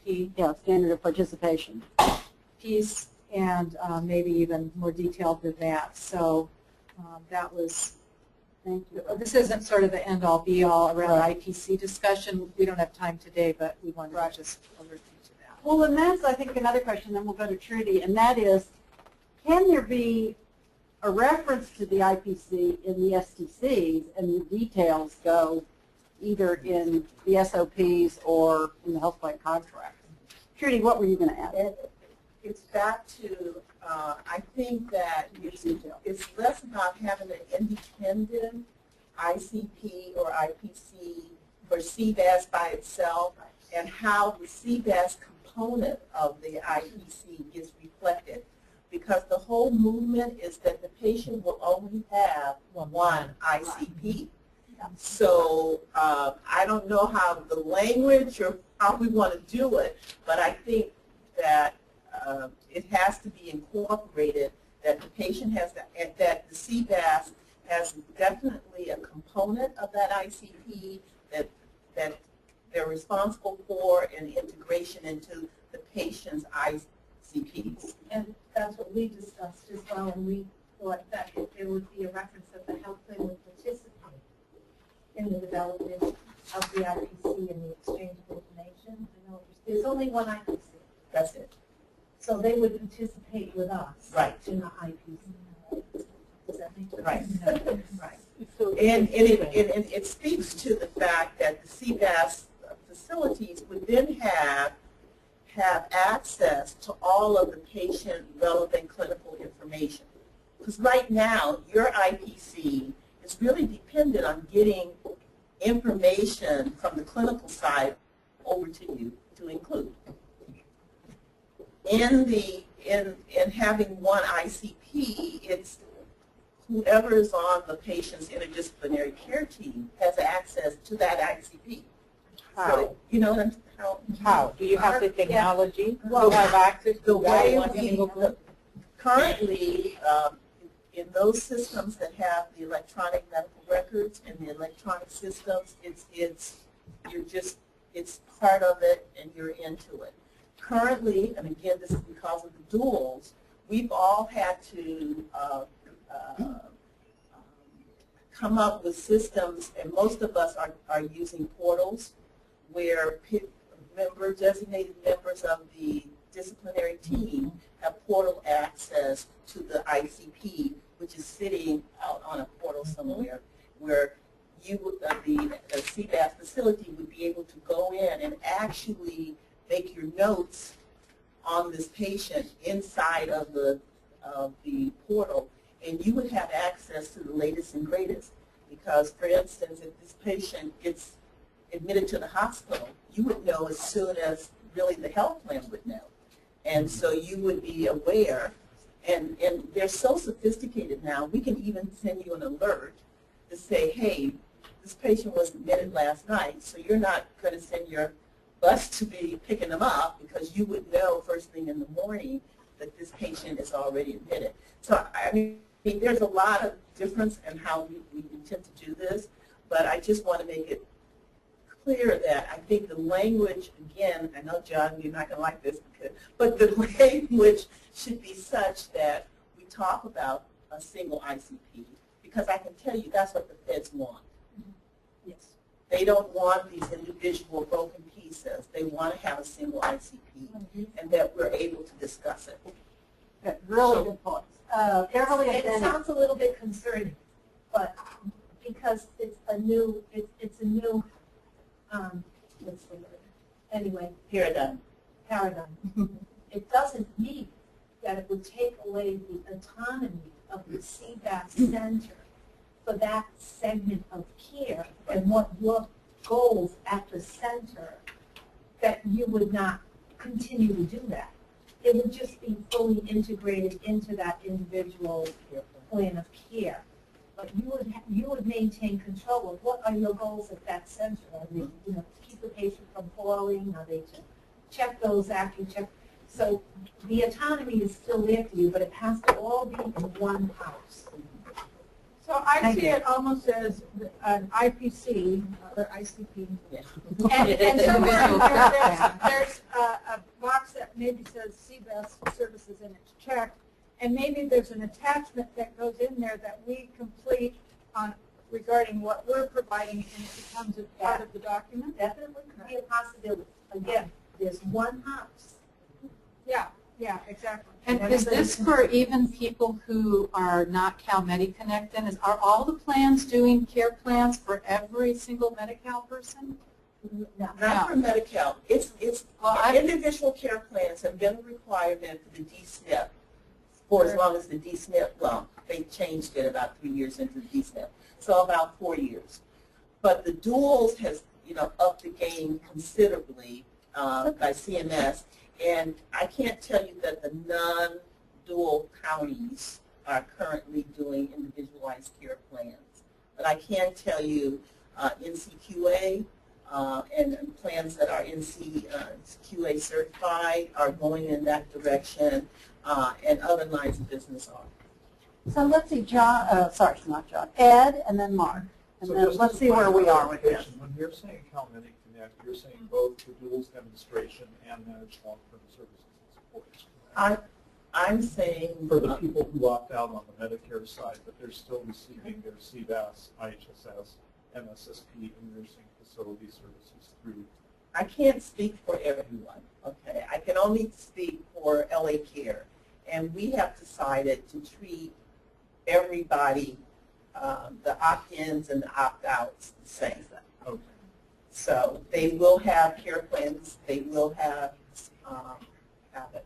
And again, I'm not trying to make the case today that I'm just saying let's be very flexible in the language that we put into into this document, because we can tell you that it's changing and that we want to have the flexibility to change with the requirements. Good. So let's hear from Mark and Ruth, and then Denise wants to add something. And I think the message here is this whole section on the IPC needs to be updated and streamlined. Doesn't have to be so detailed. Go ahead, Mark. I wanted to make 2 points. First of all, Judy, I absolutely agree with you. I think the IPC originally was created a long time ago and it was reconstructed, but it would make much more sense if the CBAS would take inputs from the plans, what the plans want us to have in the IPC. That's number 1 point. Number 2, I think we're confusing. There are 2 care plans. It's almost like, if you look at, for example, a corporation. You can have a corporation strategic plan for the entire company, and then each department might have their own plan. So we're talking about the IPC, which is our department for sort of, the CBAS. In the realm of CBAS, what we're going to do for the participant, and then you guys are having the entire care plan for this patient. So and I agree. I mean, it has to kind of flow together, right? Yeah. But that was a great way to describe it. Thank you. So Ruth and then Denise, and then let's move on. I guess mine is more of a question than a statement, thinking about what you guys are saying. I think it's critical that we evolve into a model that's streamlined like this. Is it possible that the CBAS facilities will be contracting with more than one health plan to provide their services? And could those health plans be providing different ICP processes and electronic avenues by which they want their data collected and delivered in a program that's, I don't know how many staff you all have in your program to do that kind of data entry, but I'm just wondering, I like the idea. I'm wondering, feasibility-wise, does it make sense to ask the programs to have that level of complexity in their data collection among and across those lines? Now, I don't know, but I know that doctors' offices are going out of business because they can't handle the administrative piece of it with health plan delivery. So I throw that out because maybe, again, I know we're talking about this here, but maybe a small group needs to look at this that cross over some of these lines and can say, what makes sense? What's the minimum language we can put in here that keeps this flexible and gives people movability, but doesn't hamstring the plans to make recommendations, do the things that they need to be able to do as well, because I don't want to take any autonomy away from the facilities in the same way that I want the docs to be able to provide and direct the clients in appropriate ways. Good. So 2 great points. One, I think the answer is yes. If you're in a county with 2 plans, or if you're in San Diego County or Sacramento County with multiple plans, the plans will do things differently, and you'll have to deal with that, unfortunately, for the providers. And secondly, I think it is a great idea, and we'll gather together a smaller group to look at the IPC issues, both in the SDCs and what are in the SOPs between now and the next meeting. I think that's a great suggestion to look at streamlining. Okay, so let's move on. Sonia, did you want to say something? No. Okay, so let's go on to 49. We're a third of the way through. We got work to do in 45 minutes. Okay, so 49 through 54 are the basic benefits. Basically, the suggestion is to keep these in and to add the statute references. Anything anybody wants to say about that? And if Not, we'll go on to 55. Denise, did you want to add Yeah, I'm something? sorry, those weren't recommendations to add the statute, those were just references. Oh, references to it. Okay, good. The additions and what have were in red. Okay, great. Well, yeah, I don't have a, there we are. Okay. With what Bobby said. Yes, please. Where the statute exists, I think they should be added, because a lot of times the discussion is about, is this in statute or is this something you're making up? Just to torture you guys. I'm just saying, and in fact, to have it there is very helpful. So I don't know, and again, I keep remembering the distance between you and the state, the feds, and the feds probably don't care, or they don't Sometimes need they to know. don't even want, sometimes they don't want Okay. that specific. Okay. So maybe when we look at the SOPs, we should think about, is there a place in the SOPs to have the reference of the statute, and then you've got that working document. Okay. Because again, the SDCs probably you won't look at again, Right. But the SOPs will be more your Bible. So there is a suggestion in a couple of these to add words related to care coordination. And does that make sense in the STCs? Can whoever made that suggestion talk? Yeah, that's what I was wondering. I'm not sure who that was. That would be me, Nina. Oh, good, Nina. Yeah. And that was one of the things that kind of jumped out at me, and I think it's one of the things, taking into consideration really that prior discussion that you were talking about. That's one of the things that I've been kind of asking for from the very beginning is two things. One is a communication pathway that for the CBAS with the plan. That's currently not in place. So let's say I do have some really valuable information. We really haven't, as a predecessor who currently has a contract with the plan, we don't know really where to take this information. We have a contact with our eligibility people, but I think that it was just recently that we were really made aware that that there was a case manager, and it was kind of by a word of mouth. And so I again told my social workers, but we have critical information. Right now, the vested interest may not be there, but still, it's that kind of information. So one is communication. The other thing is what we were talking about before. You talk about this single care plan. I love the way that Mark put it, but we probably lay eyes on these people. We're in the top 3 of having established a strong baseline. And this isn't a baseline that is, it's a professional baseline. That's the other thing. So we're not just talking about a family member or an IHSS provider. You're talking about a skilled eye that has established a strong baseline beyond the health risk assessment, which may have occurred over the phone. So it's really important that we be able to not just have a care plan that maybe the plan actually identified and said this is what we're going to do, but really we need to be a big part of that conversation because we may have a lot of good information that you don't. And I think that the Health Home project has revealed that with the navigator going out and identifying a lot of things that really weren't identified in the health risk assessment. Good. Thank you. So, Pam, please. To me, there's a big difference.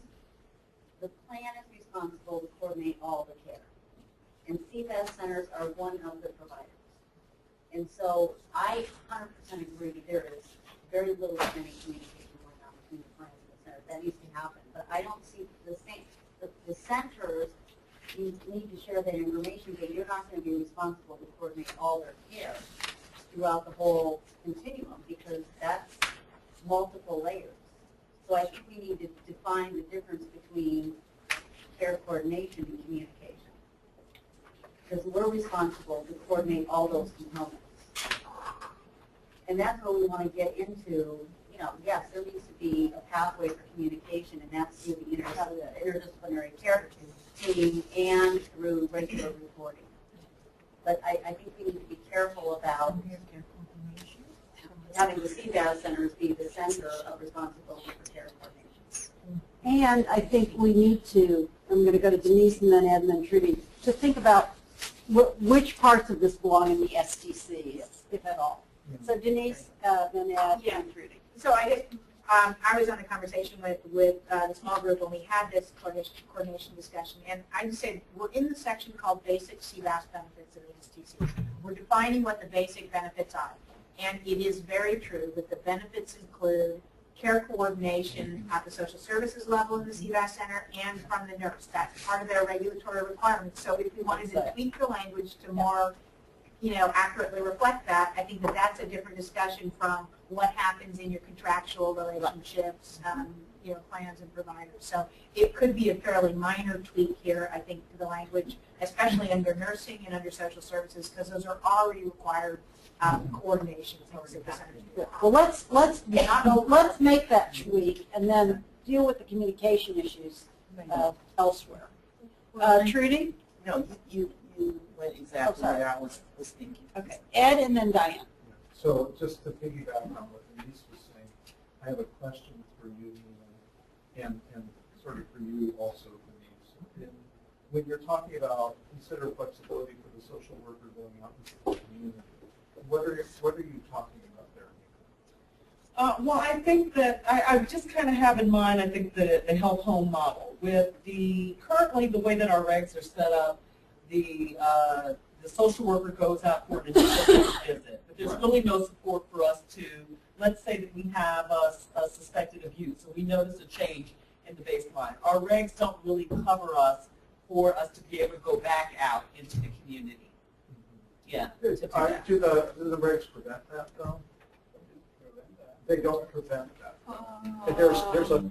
I don't think they do. There's to be done. No, but staffing ratios at the center prohibit it. Right. So what I'm saying is that it's the staffing ratio issue, but it's nothing. There is nothing that says, with the exception of a home assessment, the social worker can't go out. It's related to the staffing ratio, which is another discussion. Right. So I think we need to tease that out as to why you were saying that. And I do know that in the readiness discussion having to do with care coordination, that at least I commented on that the care coordination staff at the CBAS Center would be part of the team at the managed care plan. So there was an acknowledgement there that care coordination was happening at the center for center services, and that in terms of care coordination with the plan on both a larger scope of services that might inform what happens at the CBAS Center, that discussion would happen in this larger care coordination team. Correct? Thank you. Yeah. Yes, I hope that's well said, that for center services. Right. Because we have multiple layers of social services. We have health based social workers. We have home health social workers. Good. Thank you. Good clarification. I mean, it's back to Mark's analogy of the corporation and the department. Diane, did you want to add something? And express my thought. Good. Thank you. Okay. So let's move on to now the additional CBAS benefits. 55 through 61. So Denise and Jean, can you help us with the comments that have been made in this area around additional definitions in each one of these and what you're thinking in terms of these? Oh, I'm sorry. Well, let's hear from the group. So this is the orange group. So this is, it looks like This is about, clarifying that, the services are supervised, in this case, by a PT or an OT, but it may not be the PT or OT who does the service. it seems like I'm not sure this detail belongs here. that is, various places. I don't know how much is in the SOPs, honestly, but it's a great level of detail that I think belongs in the SDCs. So it's defined in regulations, it's defined in the Medi-Cal provider manual. So if we want to integrate it, more in the SOP. The SOP. So these comments might belong in the SOP. And so my name is Nina. I think that when Celine and I looked at this, we were concerned with the word by. Physical therapy provided by a licensed certified or recognized physical therapists, which really is not what's occurring. So if CMS is okay with it and you guys are okay with it, understanding that what we describe here is what is occurring, we're okay with it. So it's this under the supervision of That's right. is the reality. Yes. Thank you. So help me understand what the reality is, a group physical therapy under the super, help me understand, what's the reality? The separately billable services gave us guidelines, and so with what constitutes a group versus individual. So you can have up to what is the number? I think it's, well, it depends if you have a PT assistant or a PT. Anyway, it's all scope of practice. Sure. PTs can have more than one patient under their care. So scope of practice is mentioned here. Yes, it is. Yeah. So you can have a small group, Jane, such as 3 or 8 or whatever the scope of practice says, and it can still be considered individual, depending upon the license and their scope of practice. Okay. So those guidelines are already there. These got separated out so that we could eventually get to separately billable, and then that was abandoned when all the transition took place. Okay, so we will we'll look here at the SOPs for some additional clarification. Let's go to, if it's okay, go to 59, to behavioral health services, because there were some comments on this issue, and I just want to see if there's anything here that we need to have in the STCs, or if these issues belong someplace else. Like the SOPs, or maybe these are just at the level of detail in policies and procedures with the health plan around behavioral health services. Don't we want to report back to us now that we're responsible for this? So speak up, Pam, and just say a little louder. No, I'm just going to say that now that we're responsible for behavioral health, the reporting has to be to us, the plans, versus county mental health, right? Yeah, I was going to say depending on whether they're Plus, it says county mental health. Currently, not everyone that we deal with is in, let's say, county mental health. Right. So we deal with whoever. That's one of the things about us, is that we deal with whoever it is that they're dealing with. So if we get them connected with county mental health, then that's who we're going to work with. If the plan is the one that's covering the services, then well, that the wording here would have to change certainly to mention the plans and the roles. And maybe this doesn't have to be quite so detailed. Yeah, because you know what? Not all of that is statute, Right. so it's mixing up statute with some other language less detailed. Okay, good. So let's go on to, so I think the comment under 60 was similar to the one about PT and HP. Not if I'm moving too fast. And then we go to transportation. And there's a suggestion about adding language about paratransit.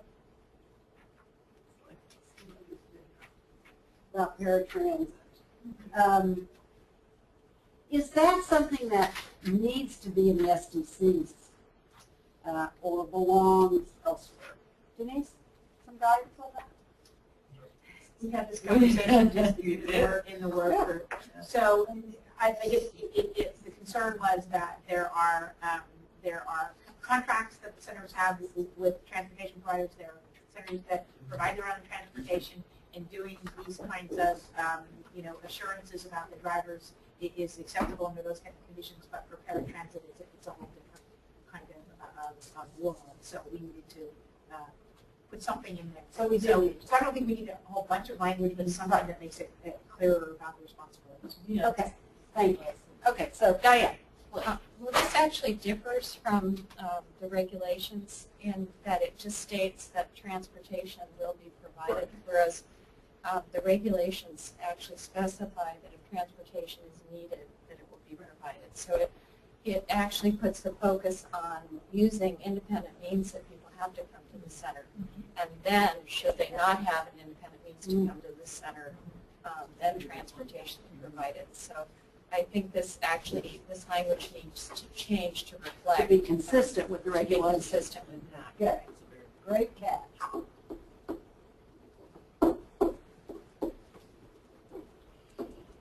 Thank you. Okay, let's go on to 62, the delivery system. Yeah. Okay, So this was our group. oh, good, Linda, thank you. We would strike out the first sentence, but we're thinking CMS will be interested in what the delivery system looks like, so we'd leave the heading and then just start it with CBAS services will be provided as follows. Okay. And then, you know, this probably is something for the DHS and CBAS staff to look at more closely, but it seemed to us that you wouldn't need the reference to non-CBAS care anymore, and we need to make sure that the 63, 64, 65 are still consistent with existing law and statutes and contracts and everything else related to CCI. So we didn't do that heavy lifting to take a look at the language and compare it, but it seemed like this should stay, just be modified. Okay, that makes sense.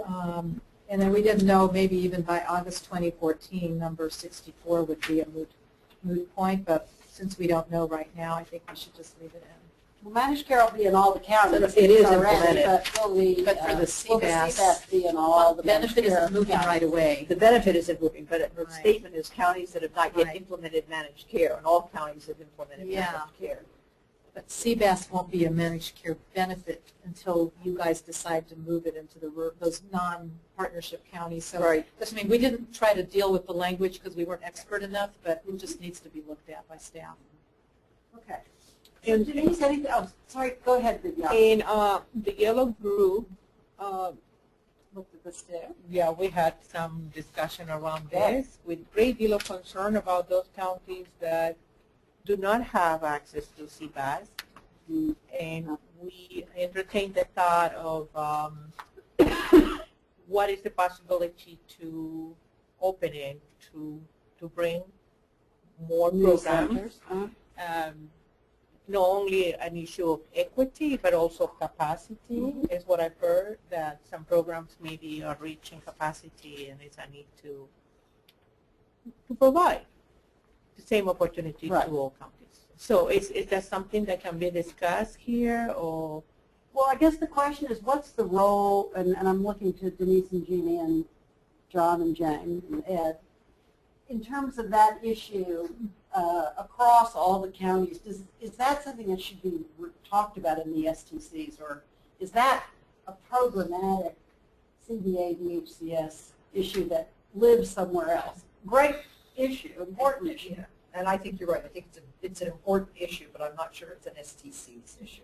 So maybe it's a parking lot issue, and we talk about it as part of our future discussions. Yeah. Like, how does CBA and DHCS, as we're envisioning this expansion of the role of CBAS, how does it ensure that beneficiaries in every county have Have access equal to the opportunity. service? It's a great point. So is it okay if we put it in our parking lot? That'd be good. Good. I think that'd be a fun conversation. Okay, so that takes us to, I'm moving track now. So Denise, and Jeannie, help me here. We are, I had a question on okay, go ahead. 65 still before you Good, move okay, on. good. No, that's great. 65, our question was some confusion around the medical exemption request and how that relates to the new world going forward. Okay. So it was really just a question. Our beneficiaries didn't have access to a MER in the transition because they had the choice of not being enrolled in Medi-Cal managed care. So they could basically opt out of CBAS because they didn't want to be in managed care. So we weren't expert enough to know the answer to this, but we just wanted to raise it as a question that should be addressed, and we don't know if it should be here or not. But Jane? Yeah, so for people who are Medi-Cal only eligible, not duals, but people who are only eligible for Medi-Cal, the medical exemption process would continue to exist. So people who have only Medi-Cal eligibility in the non-coast counties, excuse me, I got that look from Sonia, could apply for a medical exemption because of other health care needs. But the medical exemptions are not available to duals because the services that one is exempted for are Medicare services.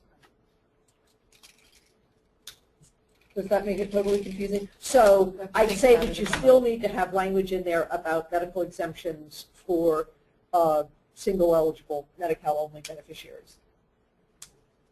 Okay, because if somebody was dual, they'd not need a medical exemption request because they could still access their physician. Right, medical exemptions apply to primary and specialty physicians, not to DME or other services.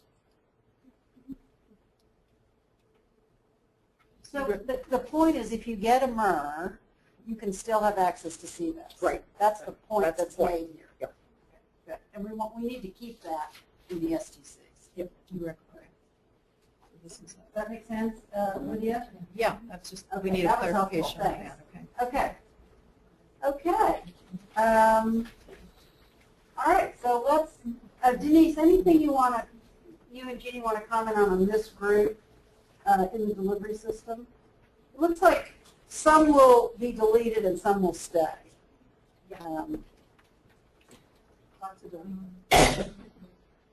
Okay, so let's see, I think that takes us to, if you look through now, 68, 69, 70, yes, That's on Sonia. 67. Our group Sure. did talk about it because we Okay. agree with that comment, really strongly with that comment up there about somehow highlighting the need for more CBAS centers and more CBAS services. Right. Because we lost some in our service Right. area in the transition, and we sure would like either them to start up again or a new organization. Right. And the environment was so difficult before, and now hopefully things are getting better. But we want, I don't know, just the capacity issue is still really important. So Right. somehow we wanted that Right. as well. So does this continue to relate to the issue that Viviana brought up that we are going to talk about? It's about the future. Yeah. It's not an STC issue. It's a programmatic issue for CDA and Well, if there's that's a question. If there's a report to CMS that they're, access is fine, It's when, not fun. when we don't, when we're not seeing that in our area, I mean, it's just, Yeah, okay, that's a good point. And that was kind of what I wanted to piggyback on Sonia was we lost capacity in her plan catchment area. It's not going to be replaced. It can't be replaced right now because of the SOPs. And I know of other centers that are planning to close. And I'm wondering if, there shouldn't be some statement in here about some flexibility or ability for the state or the plans to be able to intervene and do something before they do lose, because unless that changes in the STCs, and I'm still confused about the moratorium, there is no ability to regrow the program. There's no certificate of need. No, we used to have that in the olden days. Right. We used to have service areas, we used to have a planning council, we used to have local kind of authorization, if you will, of new startups, and that all went away during the budget crisis. So Jane, We used to have maybe, startup funds. Jane, maybe you and Ed could give us some insight into sort of what CDA and DHCS are thinking about in terms of kind of this might be called replacement capacity. In the places where there have been services. Viviana was talking about a parity issue across the state, but this is how to keep capacity when services are closed. I think this section of the STC is more about reporting, okay? So reporting doesn't create a capacity, okay? So we report, so we just report. So if center closed down, we lose the capacity, we can report to CMS, but that doesn't solve the problem. And so I think this is solved by a parking lot issue outside of just reporting. We want to solve actual problem in the community that loses CBAS, and you want to stimulate the development of CBAS center or recreate the development of CBAS center. That's way beyond reporting. So that's what I'm trying to say is basically that to have that there to report to CMS when we don't have the capability of rating, it doesn't solve any problem. Although, well, this seems to say, this doesn't seem to me to be necessarily a reporting issue, because it says the state Medicaid agency in counties with ADHD centers as of December 2011 must assure that CBAS beneficiaries have access to unbundled CBAS services. Right. Yeah. So that's a little different That's a different than thing. reporting on number 67. Yeah, it was related to tracking capacity. Sorry, It I wasn't was- strictly it wasn't Right. strictly a, Sorry, I was looking at a different section. I mean, given what we're hearing from the plans, Jane, in particular, where, there's a concern that you've got people you would like to see served in CBAS centers, but there may not be the centers there to serve them. I think it's something that we're interested in exploring. Yeah, I think it is. I think one of the things we struggle with is there's the sort of geographic issue that you raised, where there are areas of the state where it doesn't exist, and to recognize that. But when we look at the areas where it does exist, there's still a lot of capacity in the centers.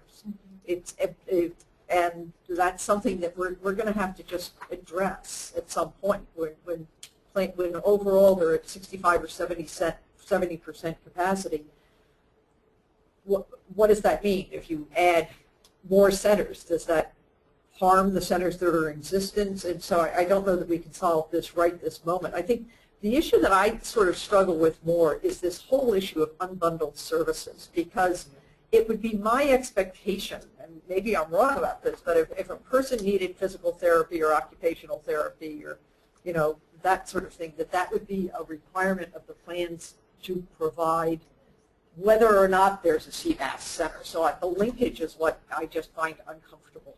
The difference is that the Medi-Cal benefit, sorry, this is Sonia from Partnership. The Medi-Cal benefit for some of the services like PT and OT is rehabilitative, Right. versus the benefit that's provided at the center is often maintaining someone's ability to keep their balance or stay in their home or things like that. So it wouldn't normally be a benefit, but in the unbundled scenario, that we're able to provide that, and we have been in the area that one of the centers closed down. We have a list of people where the OT or the PT person is going to their home, and we've been tracking it, and they've been showing maintenance or improvement. So it's been really a good thing in our area. Well, and also this may be a parking lot way of thinking about things too, but in the rural areas, there was a rural model developed, but regulations were never developed for it. So if we look at our program actually serves Butte, Glenn, and Tehama counties, but when capacity is looked at, our center was only reflected as sitting in Butte County. So in today's world, it's not identified as serving those other counties. And we are underutilized at this time relative to everything that went on during the transition. So I think, part of the interest here that our work group expressed is being able to study some of that in order to see where the capacity lies, how to get the services out to people. And even in terms of the unbundled services, there may be potential for allying that to the rural model in order to more effectively serve communities where you couldn't otherwise ever start a new CBAS center. So it sounds like there's a real need to have a discussion about capacity But where does it go? in the plans and in the counties that haven't had it. It's a double-edged. And I guess the question we have to scratch our heads about is, does that belong in the SEC? I was going to say, I don't know that it needs to be in the So, SEC. yeah. So we need to make a commitment to having a capacity discussion. And did you say earlier, Bobby, that there is a place for a parking lot? And Yeah, parking lot to me is like we never look at it No, again. no, at the fourth meeting, at meeting number, Priority. it's a priority parking lot. It's not late. It's not late. At the fourth meeting, our commitment is to talk. At the fourth meeting, our commitment is to talk about the future and to look at a number of these issues and talk about, from a program perspective, how do they get addressed. So it's definitely that's Nina. Yeah, we have a section coming up in the 80s that specifically where we talk about the monitoring and access monitoring. So I think that it is important that something is left inside of the STCs with regards to monitoring access. But I don't know that we're there yet discussion-wise. Okay, thank you. Good. Martin, do you want to add? Yes, I would like to go back to 67. Uh-huh. And, I agree with Jane. The unbundled services, it's not exactly what the CBAS centers provide.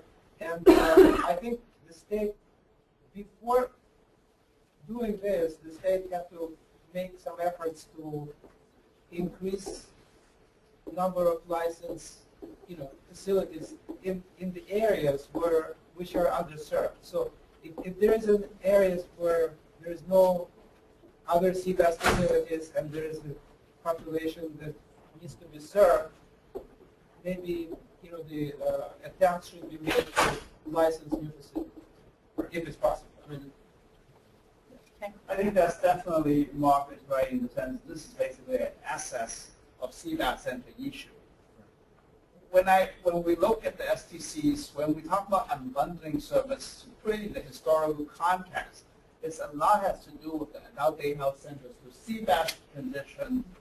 When the transition didn't happen or the CBAS center disappeared, what do we do with those people who are in the center to make sure they will receive unbundled service to continue?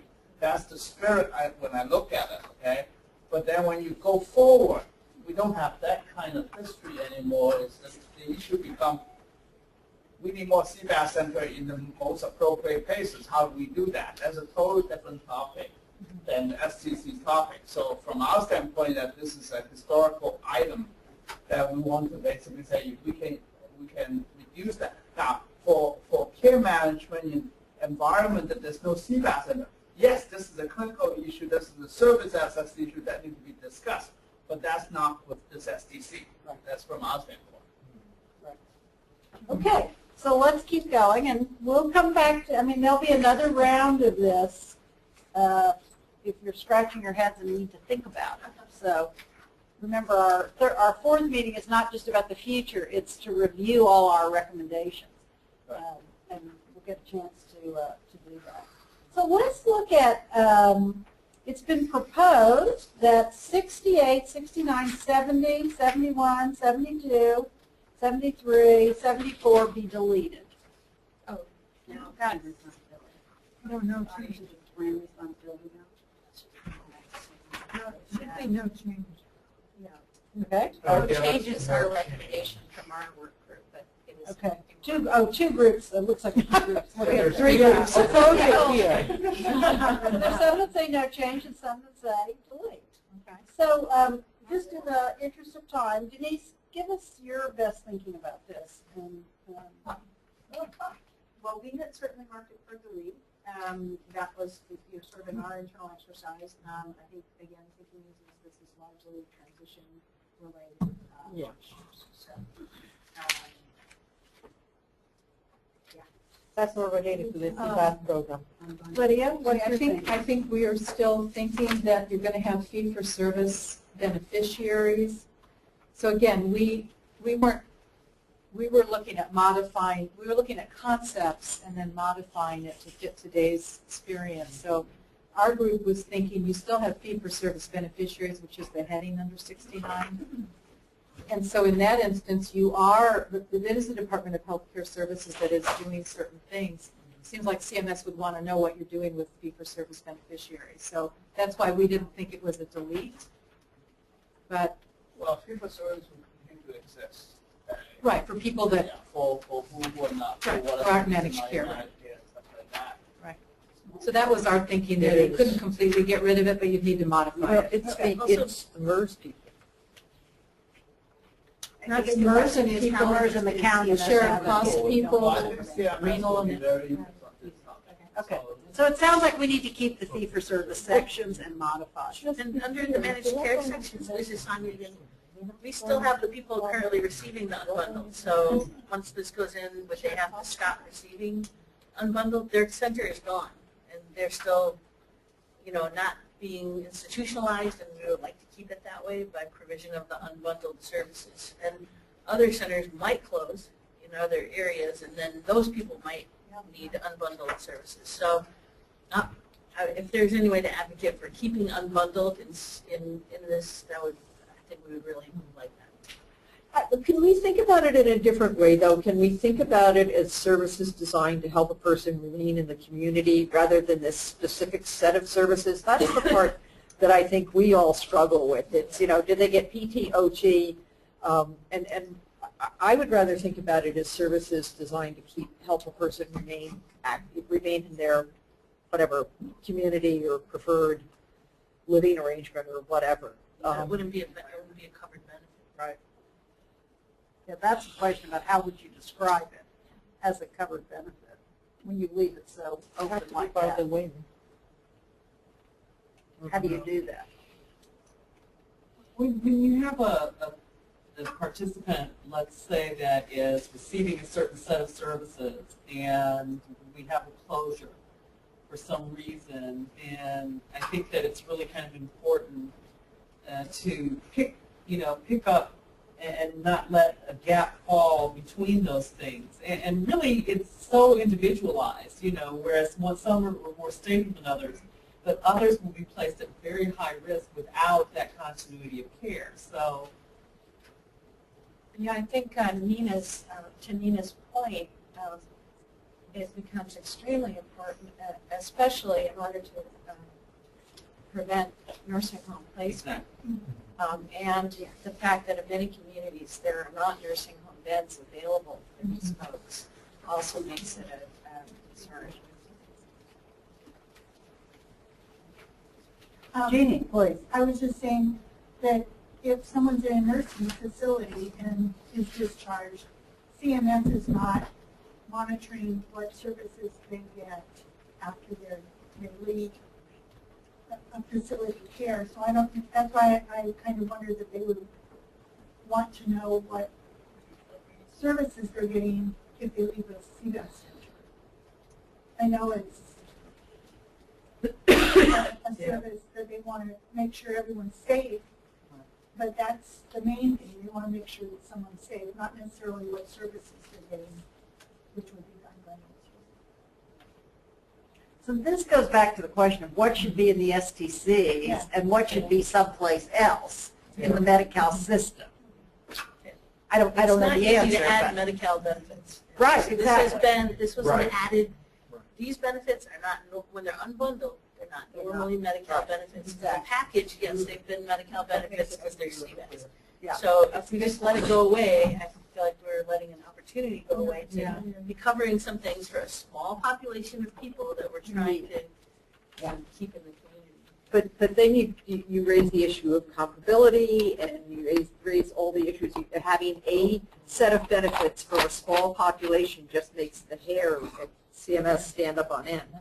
So I almost, it makes it almost worse to put it in. If you're offering maintenance services to just a small group of people who can't access a CBAS center, that's a problem. But once CCI goes to all counties, then this would change because there's so much more flexibility of what you do for people.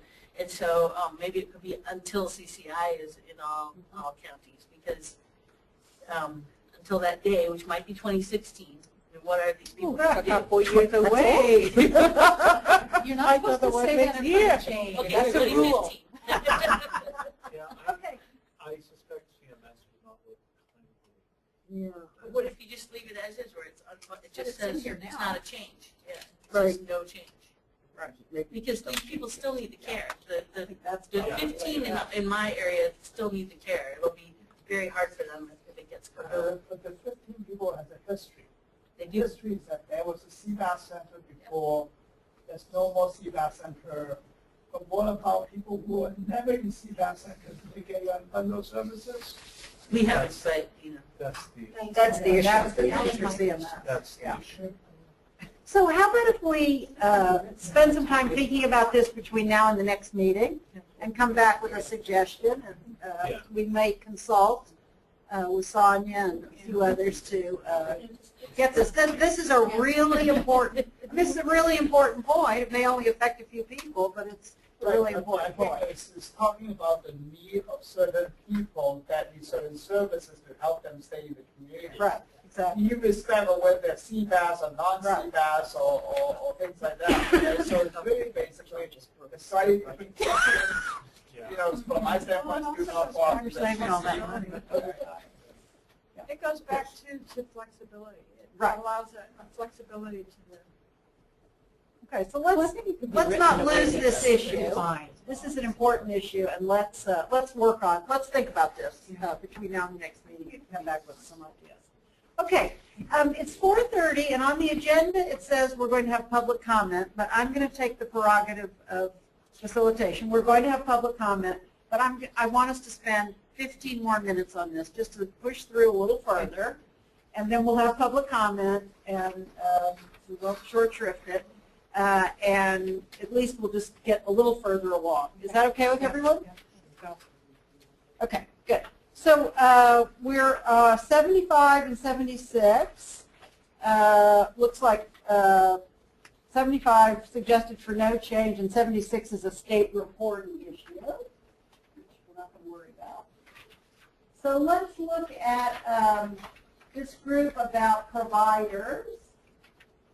Which goes 77 through 81. And the recommendation is to keep these with no change. Make sense to everyone? Yep. Okay, good. Oh, hey. Okay, must be getting tired. We got to keep going while you're tired. Number 82. Only kidding. Number 82 is about oversight, and this, I believe, is what Nina was referring to earlier. And this is all state reporting. So 82 through 84 is the state, let's see, 85, 86, stop me. We had 85 is deleted based on the, looks like the transition. Okay? Mm-hmm. Yes. I don't know. No later than April of 12. 2012, the state will submit, yeah. Okay. That's long gone. Okay, so those are all state responsibilities with CMS, so we'll leave that to them. And now let's look at 87 is monitoring. So we have 87 through, well, 87. 87 is fee-for-service, access monitoring. This is what Nina was talking about earlier. And 88 is managed care monitoring. Go ahead, Nina. Yeah, I kind of wanted to back up to 85. Sure. I think that the date obviously is obsolete, but I think that the actual, identification of centers, this particular one, it really has to deal a lot with access. Mm-hmm. And so I think it's important that it needs some changing, but it should not be deleted. Just, you'd recommend take off the first phrase so that it says the state will submit. Yes. And I think that To show where the centers are? really identifying, the centers. So, And really, so and- let me tell you from the state's experience in reporting this, we have struggled with this so tremendously in terms of trying to draw a circle around the radius of the CBAS center. Yeah. Some CBAS introducers, people who are brought my family members from other counties, so what's the size of the radius, all these challenges that we have with this particular one. Okay? So now, if you draw this radius in LA County, everything's all over here. And in Humboldt County, there's almost nothing. Okay? So what does that do? I really don't know what that helps us one way or the other. Yeah. Okay? So that's the problem we have, that the state staff has spent a huge amount of time with CMS on this. Okay? So but we don't get anywhere other than reflecting what we already have. There's a lot of CBAS centers in LA and San Diego area, but there's nothing in rural area. That's basically it. It just tells the fact. Okay? So which is no different from giving a list of CBAS centers, a number of licensed capacity, and showing the services we have been providing every quarter. So I don't know. And the same would be true with Yeah, I think the sense that what I'm trying to explain doesn't help very much. State will mandate centers in LA to do it for both. Mark? Mark? Okay, we're losing control here, Mark. Quick comment. I believe the state has statistical data in Excel format showing how many directors live in by zip codes and by counties and so forth. So that type of information be used instead of this report? That's a planning kind of information. What you're talking about is basically exactly address the SS question, which saying that in rural county with this kind of distribution of population, how many CBAS centers do we need? Yes, we can get to that, but I think we should be talking about that as an assess rather than trying to solve the assess problem rather than trying to solve the reporting problem. Right, which is what 87 and 88 are about, reporting on access. I would just present a counterpoint, which would be that I think in the interest of public transparency and the fact that this is one of the core programs under CCI, that it is in the public and the state's interest to monitor, kind of have a dashboard of the status of CBAS.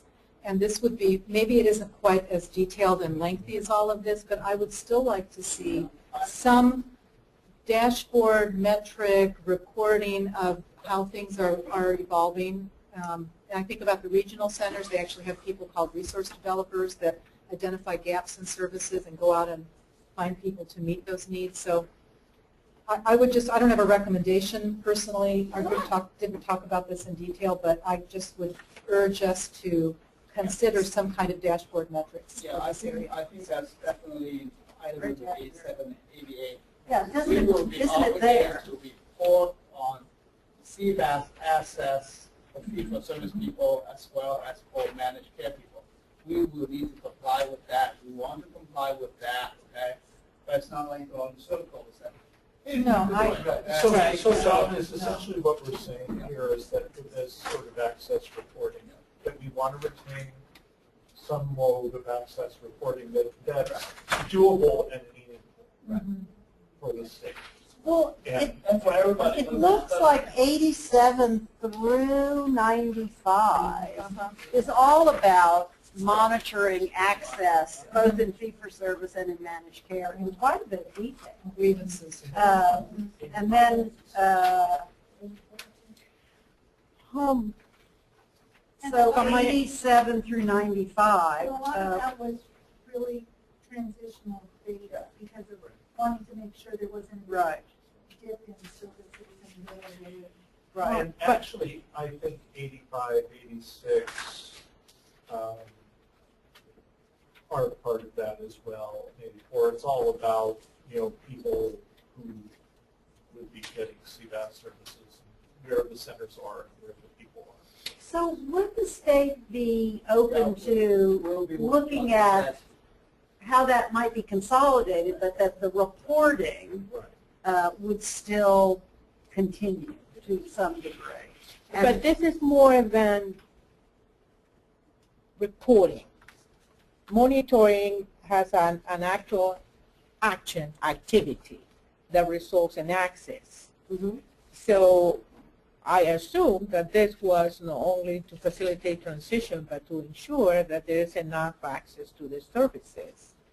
So when I see something like these services will be sufficient except in all these many counties, that doesn't paint a very good picture to me. I want to know why no there's people. I know. Yeah. But when you're talking monitoring, we need to be looking at, well, we need to start looking at those counties as place where we need to start looking about opening those services. Right, and our work group was charged with payment actually tied this back to also being able to look at the rate and how that enables us to retain access, including, that as Bobby was just indicating, two of the counties that we serve are on this list, but we're included on this list because we're not actually located in those counties. But to be able to serve a rural area and provide transportation to bring people in from those counties, as we have done for many years, yes, it is expensive, and the costs are increasing in order to do that. So being able to tie all of that together in a meaningful way in order to have a rate that allows the service to continue to be provided and centers not to close and keeps access is what our work group had discussed. And the rate, just looking at timing, of what we need to accomplish this year versus future fiscal years. The rate discussion might be a longer-term discussion, Right. but is something that, because of budget proposals, that we need to be made. Right. And it's But it related is to something that I access. think we need to capture and revisit, you know, at our fourth meeting where we're talking about looking at issues moving forward. Okay. In this monitoring, I see one strategy missing. In addition to comparing just access space in existing capacity, you need to be looking at ways to develop new capacity, like providing incentives to agencies to start providing this service, to identify community-based organizations that might be very well equipped to, with very little effort, to be able to start providing service, helping them to obtain a license and things like that. I think you also need, because we're operating in a managed care context, when you're talking about access in service areas of a particular managed care plan, then what we need to keep in mind is what's the role of the managed care plan in developing capacity to serve I see. needs, and that's part of that discussion. Thank you. I keep forgetting about that. So hopefully they have a managed health plan in those little counties. Got them everywhere now. So maybe we could ask the state for item to look at 85 through 95 and come back with a recommendation about access monitoring, both in fee-for-service. Would that? And like you said, in a way that is reasonable and is useful. But it's also meaningful. Because the plans also don't like to do reports for no reason. Oh, yeah. Right. You guys, so we understand that. Yeah. Yeah, and I would suggest that it have a component of provider reporting so that we can actually give you information about who we're currently serving, where they're coming from, you know, what areas, how many people we're serving relative to our overall capacity. Because what Diane's explaining about about 2 counties being on the list that she actually serves, some of the folks in the county where we lost a center, they're getting served at a neighboring county center. So Right. it's, you know, some people still might have access even if there's no center in there. Okay, great. So I think that's going to take us to 96, which I believe is provider reimbursement, and we're going to stop. So, because we want to respect members of the public that are here and want to make comment, and I want to get you all out of here on time. So we did 3/4 of it, maybe even a little bit more. You guys did a great job, and you were so patient and persistent, and there were some great conversations. So, first of all, thank you all for that. I'll just screw this up. So, How did you screw it up? we went back to the beginning. So, I'm just going to go back to PowerPoint. Let's see. I'm going to show you all my new skills here. Oh, boy. That I've learned. So, I just want to thank everybody for that. Let's just have public comment, and then we'll talk about the next steps. In terms of what we're going to do in between this meeting and the next meeting, and how we're going to get through the remaining STCs and also the standards of participation. But again, you guys were awesome, and I want to thank everybody again for, there are very few stakeholder groups like this that get together and do actual work in between the meetings. Oh. I've been involved in many. I can't think of too many. I could count. They're huge work. So you guys are awesome. Well, I think you can give yourself a pat. Yeah, I didn't do anything. Okay, so let's stop now and see if there's any public comment. Those who would like to make public comment, state your name and if you're affiliated with an organization. And we also ask you to stand up since the microphone is here so that everyone on the phone can hear. So first we'll open it up to people from the public that are here in the room. Anyone who would like to make a comment. Should I come up there? Please. Yeah, just stand up, Lisa. Introduce yourself. Stand up here, you want me over there? Or just come up a little closer. You don't have to come all the way up here. I just want to make sure everybody can hear on the phone. Thank you. I'm Alyssa Gershon. I'm an attorney with Disability Rights California, and part of the reason I'm commenting is because John questioned why I didn't say anything last time.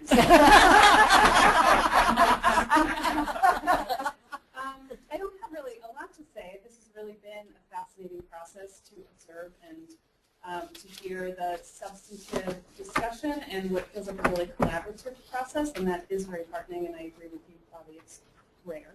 I think the thing that stands out for me in listening to all these discussions is in crafting the Darling settlement, which, as you all know, created CBAS, one of our main concerns was maintaining access and being able to gauge where the system is in terms of monitoring and reporting.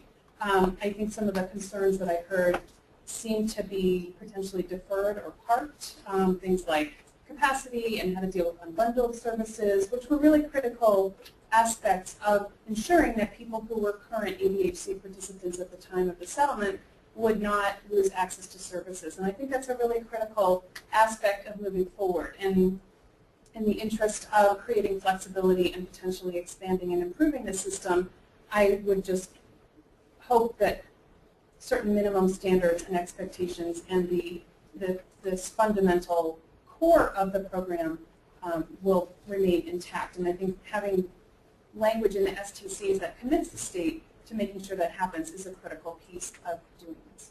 So that's all I have to say. Thank you. Great. Okay, anyone else from the public wish to make a comment? Okay. No comment? Any members on the telephone? Do we have any public members on the phone? Want to open the, the written comments, sorry. Some of these comments kind of go hand in hand to what was being discussed at the time, so I have some comments that we will definitely have or log, but just so we can kind of understand where they're coming from, I'll put some that are a little bit more that you can kind of distinguish. We had one that we were talking about early on that she concurred with using the facility-based that code early on when we were talking about facility-based is what distinguishes us from home health services. Why not say CBAS is a program that delivers skilled nursing care, social services, therapies, personal care, etc., and transportation to certain state plan beneficiaries in an outpatient setting. And some of these are, they also wanted to know if we would have information from this webinar on the, available. We'll have it on the CDA website, the recording, as well as minutes or a summary of the information. And we'll also have the print of the matrix that we've edited. So basically, most of these, I have another one that's regarding the face-to-face. Allow the managed care plan to reserve the right to provide a face-to-face. Otherwise, a face-to-face is not required prior to admission. And other comments that were very specific to details that we were talking about. So, Jeannie, how many people from the public were on the telephone listening? I think we had about 90. Wow. Wow. Yeah, that's great. I think it's important for people to know that. There's a lot of interest in this topic, but that is, that's wonderful. Especially when you're here for, 3+ hours. Yeah, listening in. So that's great. Thank you. So these comments will all be part of the summary. They will get recorded, the comments that people that were on the phone sent in. And we'll start talking now about next steps. And I think, Denise, do you want to take that? You want to get that started? Sure. Well, the two that I tried for with regards to this matrix drill had to do with, we all going to do some homework on the subject of unbundling. So we're going to think about that some more and come back, and maybe that's a starting point for the matrix discussion next time. The state staff specifically have in charge of drafting some language around monitoring and reporting that's streamlined, and I think Ed said doable and reasonable from our perspective that we'll share with you. And that should address some of Sonia's and Melissa's concerns, as well as everybody else's. And then the usual business that we have, putting together all the additional comments in the log and posting that. We'll post the meeting summary. We will post the updated matrices with everybody's input on them.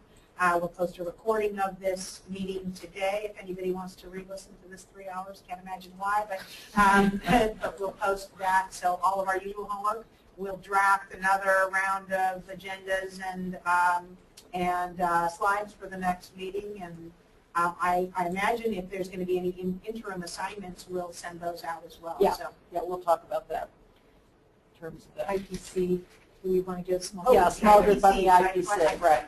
I did not write that down. So what specifically did we commit to? I think we committed to getting a small group together to look at all the issues related to the IPC in the SDCs and in the SOPs. And part of that having to do with how it integrates with the plan. Right. Right. Sure. Plan. Okay. Headquarters. And Good. Also, I would just like to add, after the meeting, in between meetings, we would love your feedback on how to make the meetings more effective. Anything you have to say, your comments are really welcome. So please get in touch with me directly or Denise or Jeannie to give that feedback. So thank you for adding the IPC, Lydia. Any other next steps anybody wants to add? We would like to see, I would like to see the parking. The parking lot The will be parking part lot. of the summary. Absolutely, Viviana, good point. That'll be on the summary of the meeting. So we'll continue to add to that at the next meeting, and then we'll organize that for the fourth meeting, for sure. Okay, I just want to really call out Jeannie and Denise Wonderful. and the CBA staff that are here. Jeannie and Denise are just phenomenal. And we won't tell you all that's gone on in the last few weeks. And the CDA staff who've made the technology possible. Awesome. Thank you all. And of course, John and Ed and Jane and Laura, who couldn't be here today because she's not feeling well. And thank you all for being here. So the meeting is now adjourned. Easy traveling back to wherever you came from. And we will meet you again on February 4th. But we'll be in touch before then for some assignments. are we going to start with where we left off? Yes, thank you. Thank you. Yes, sorry.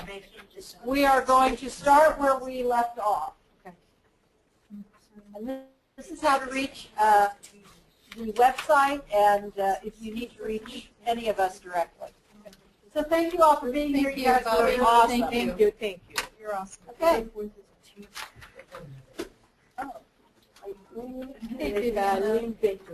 Oh, I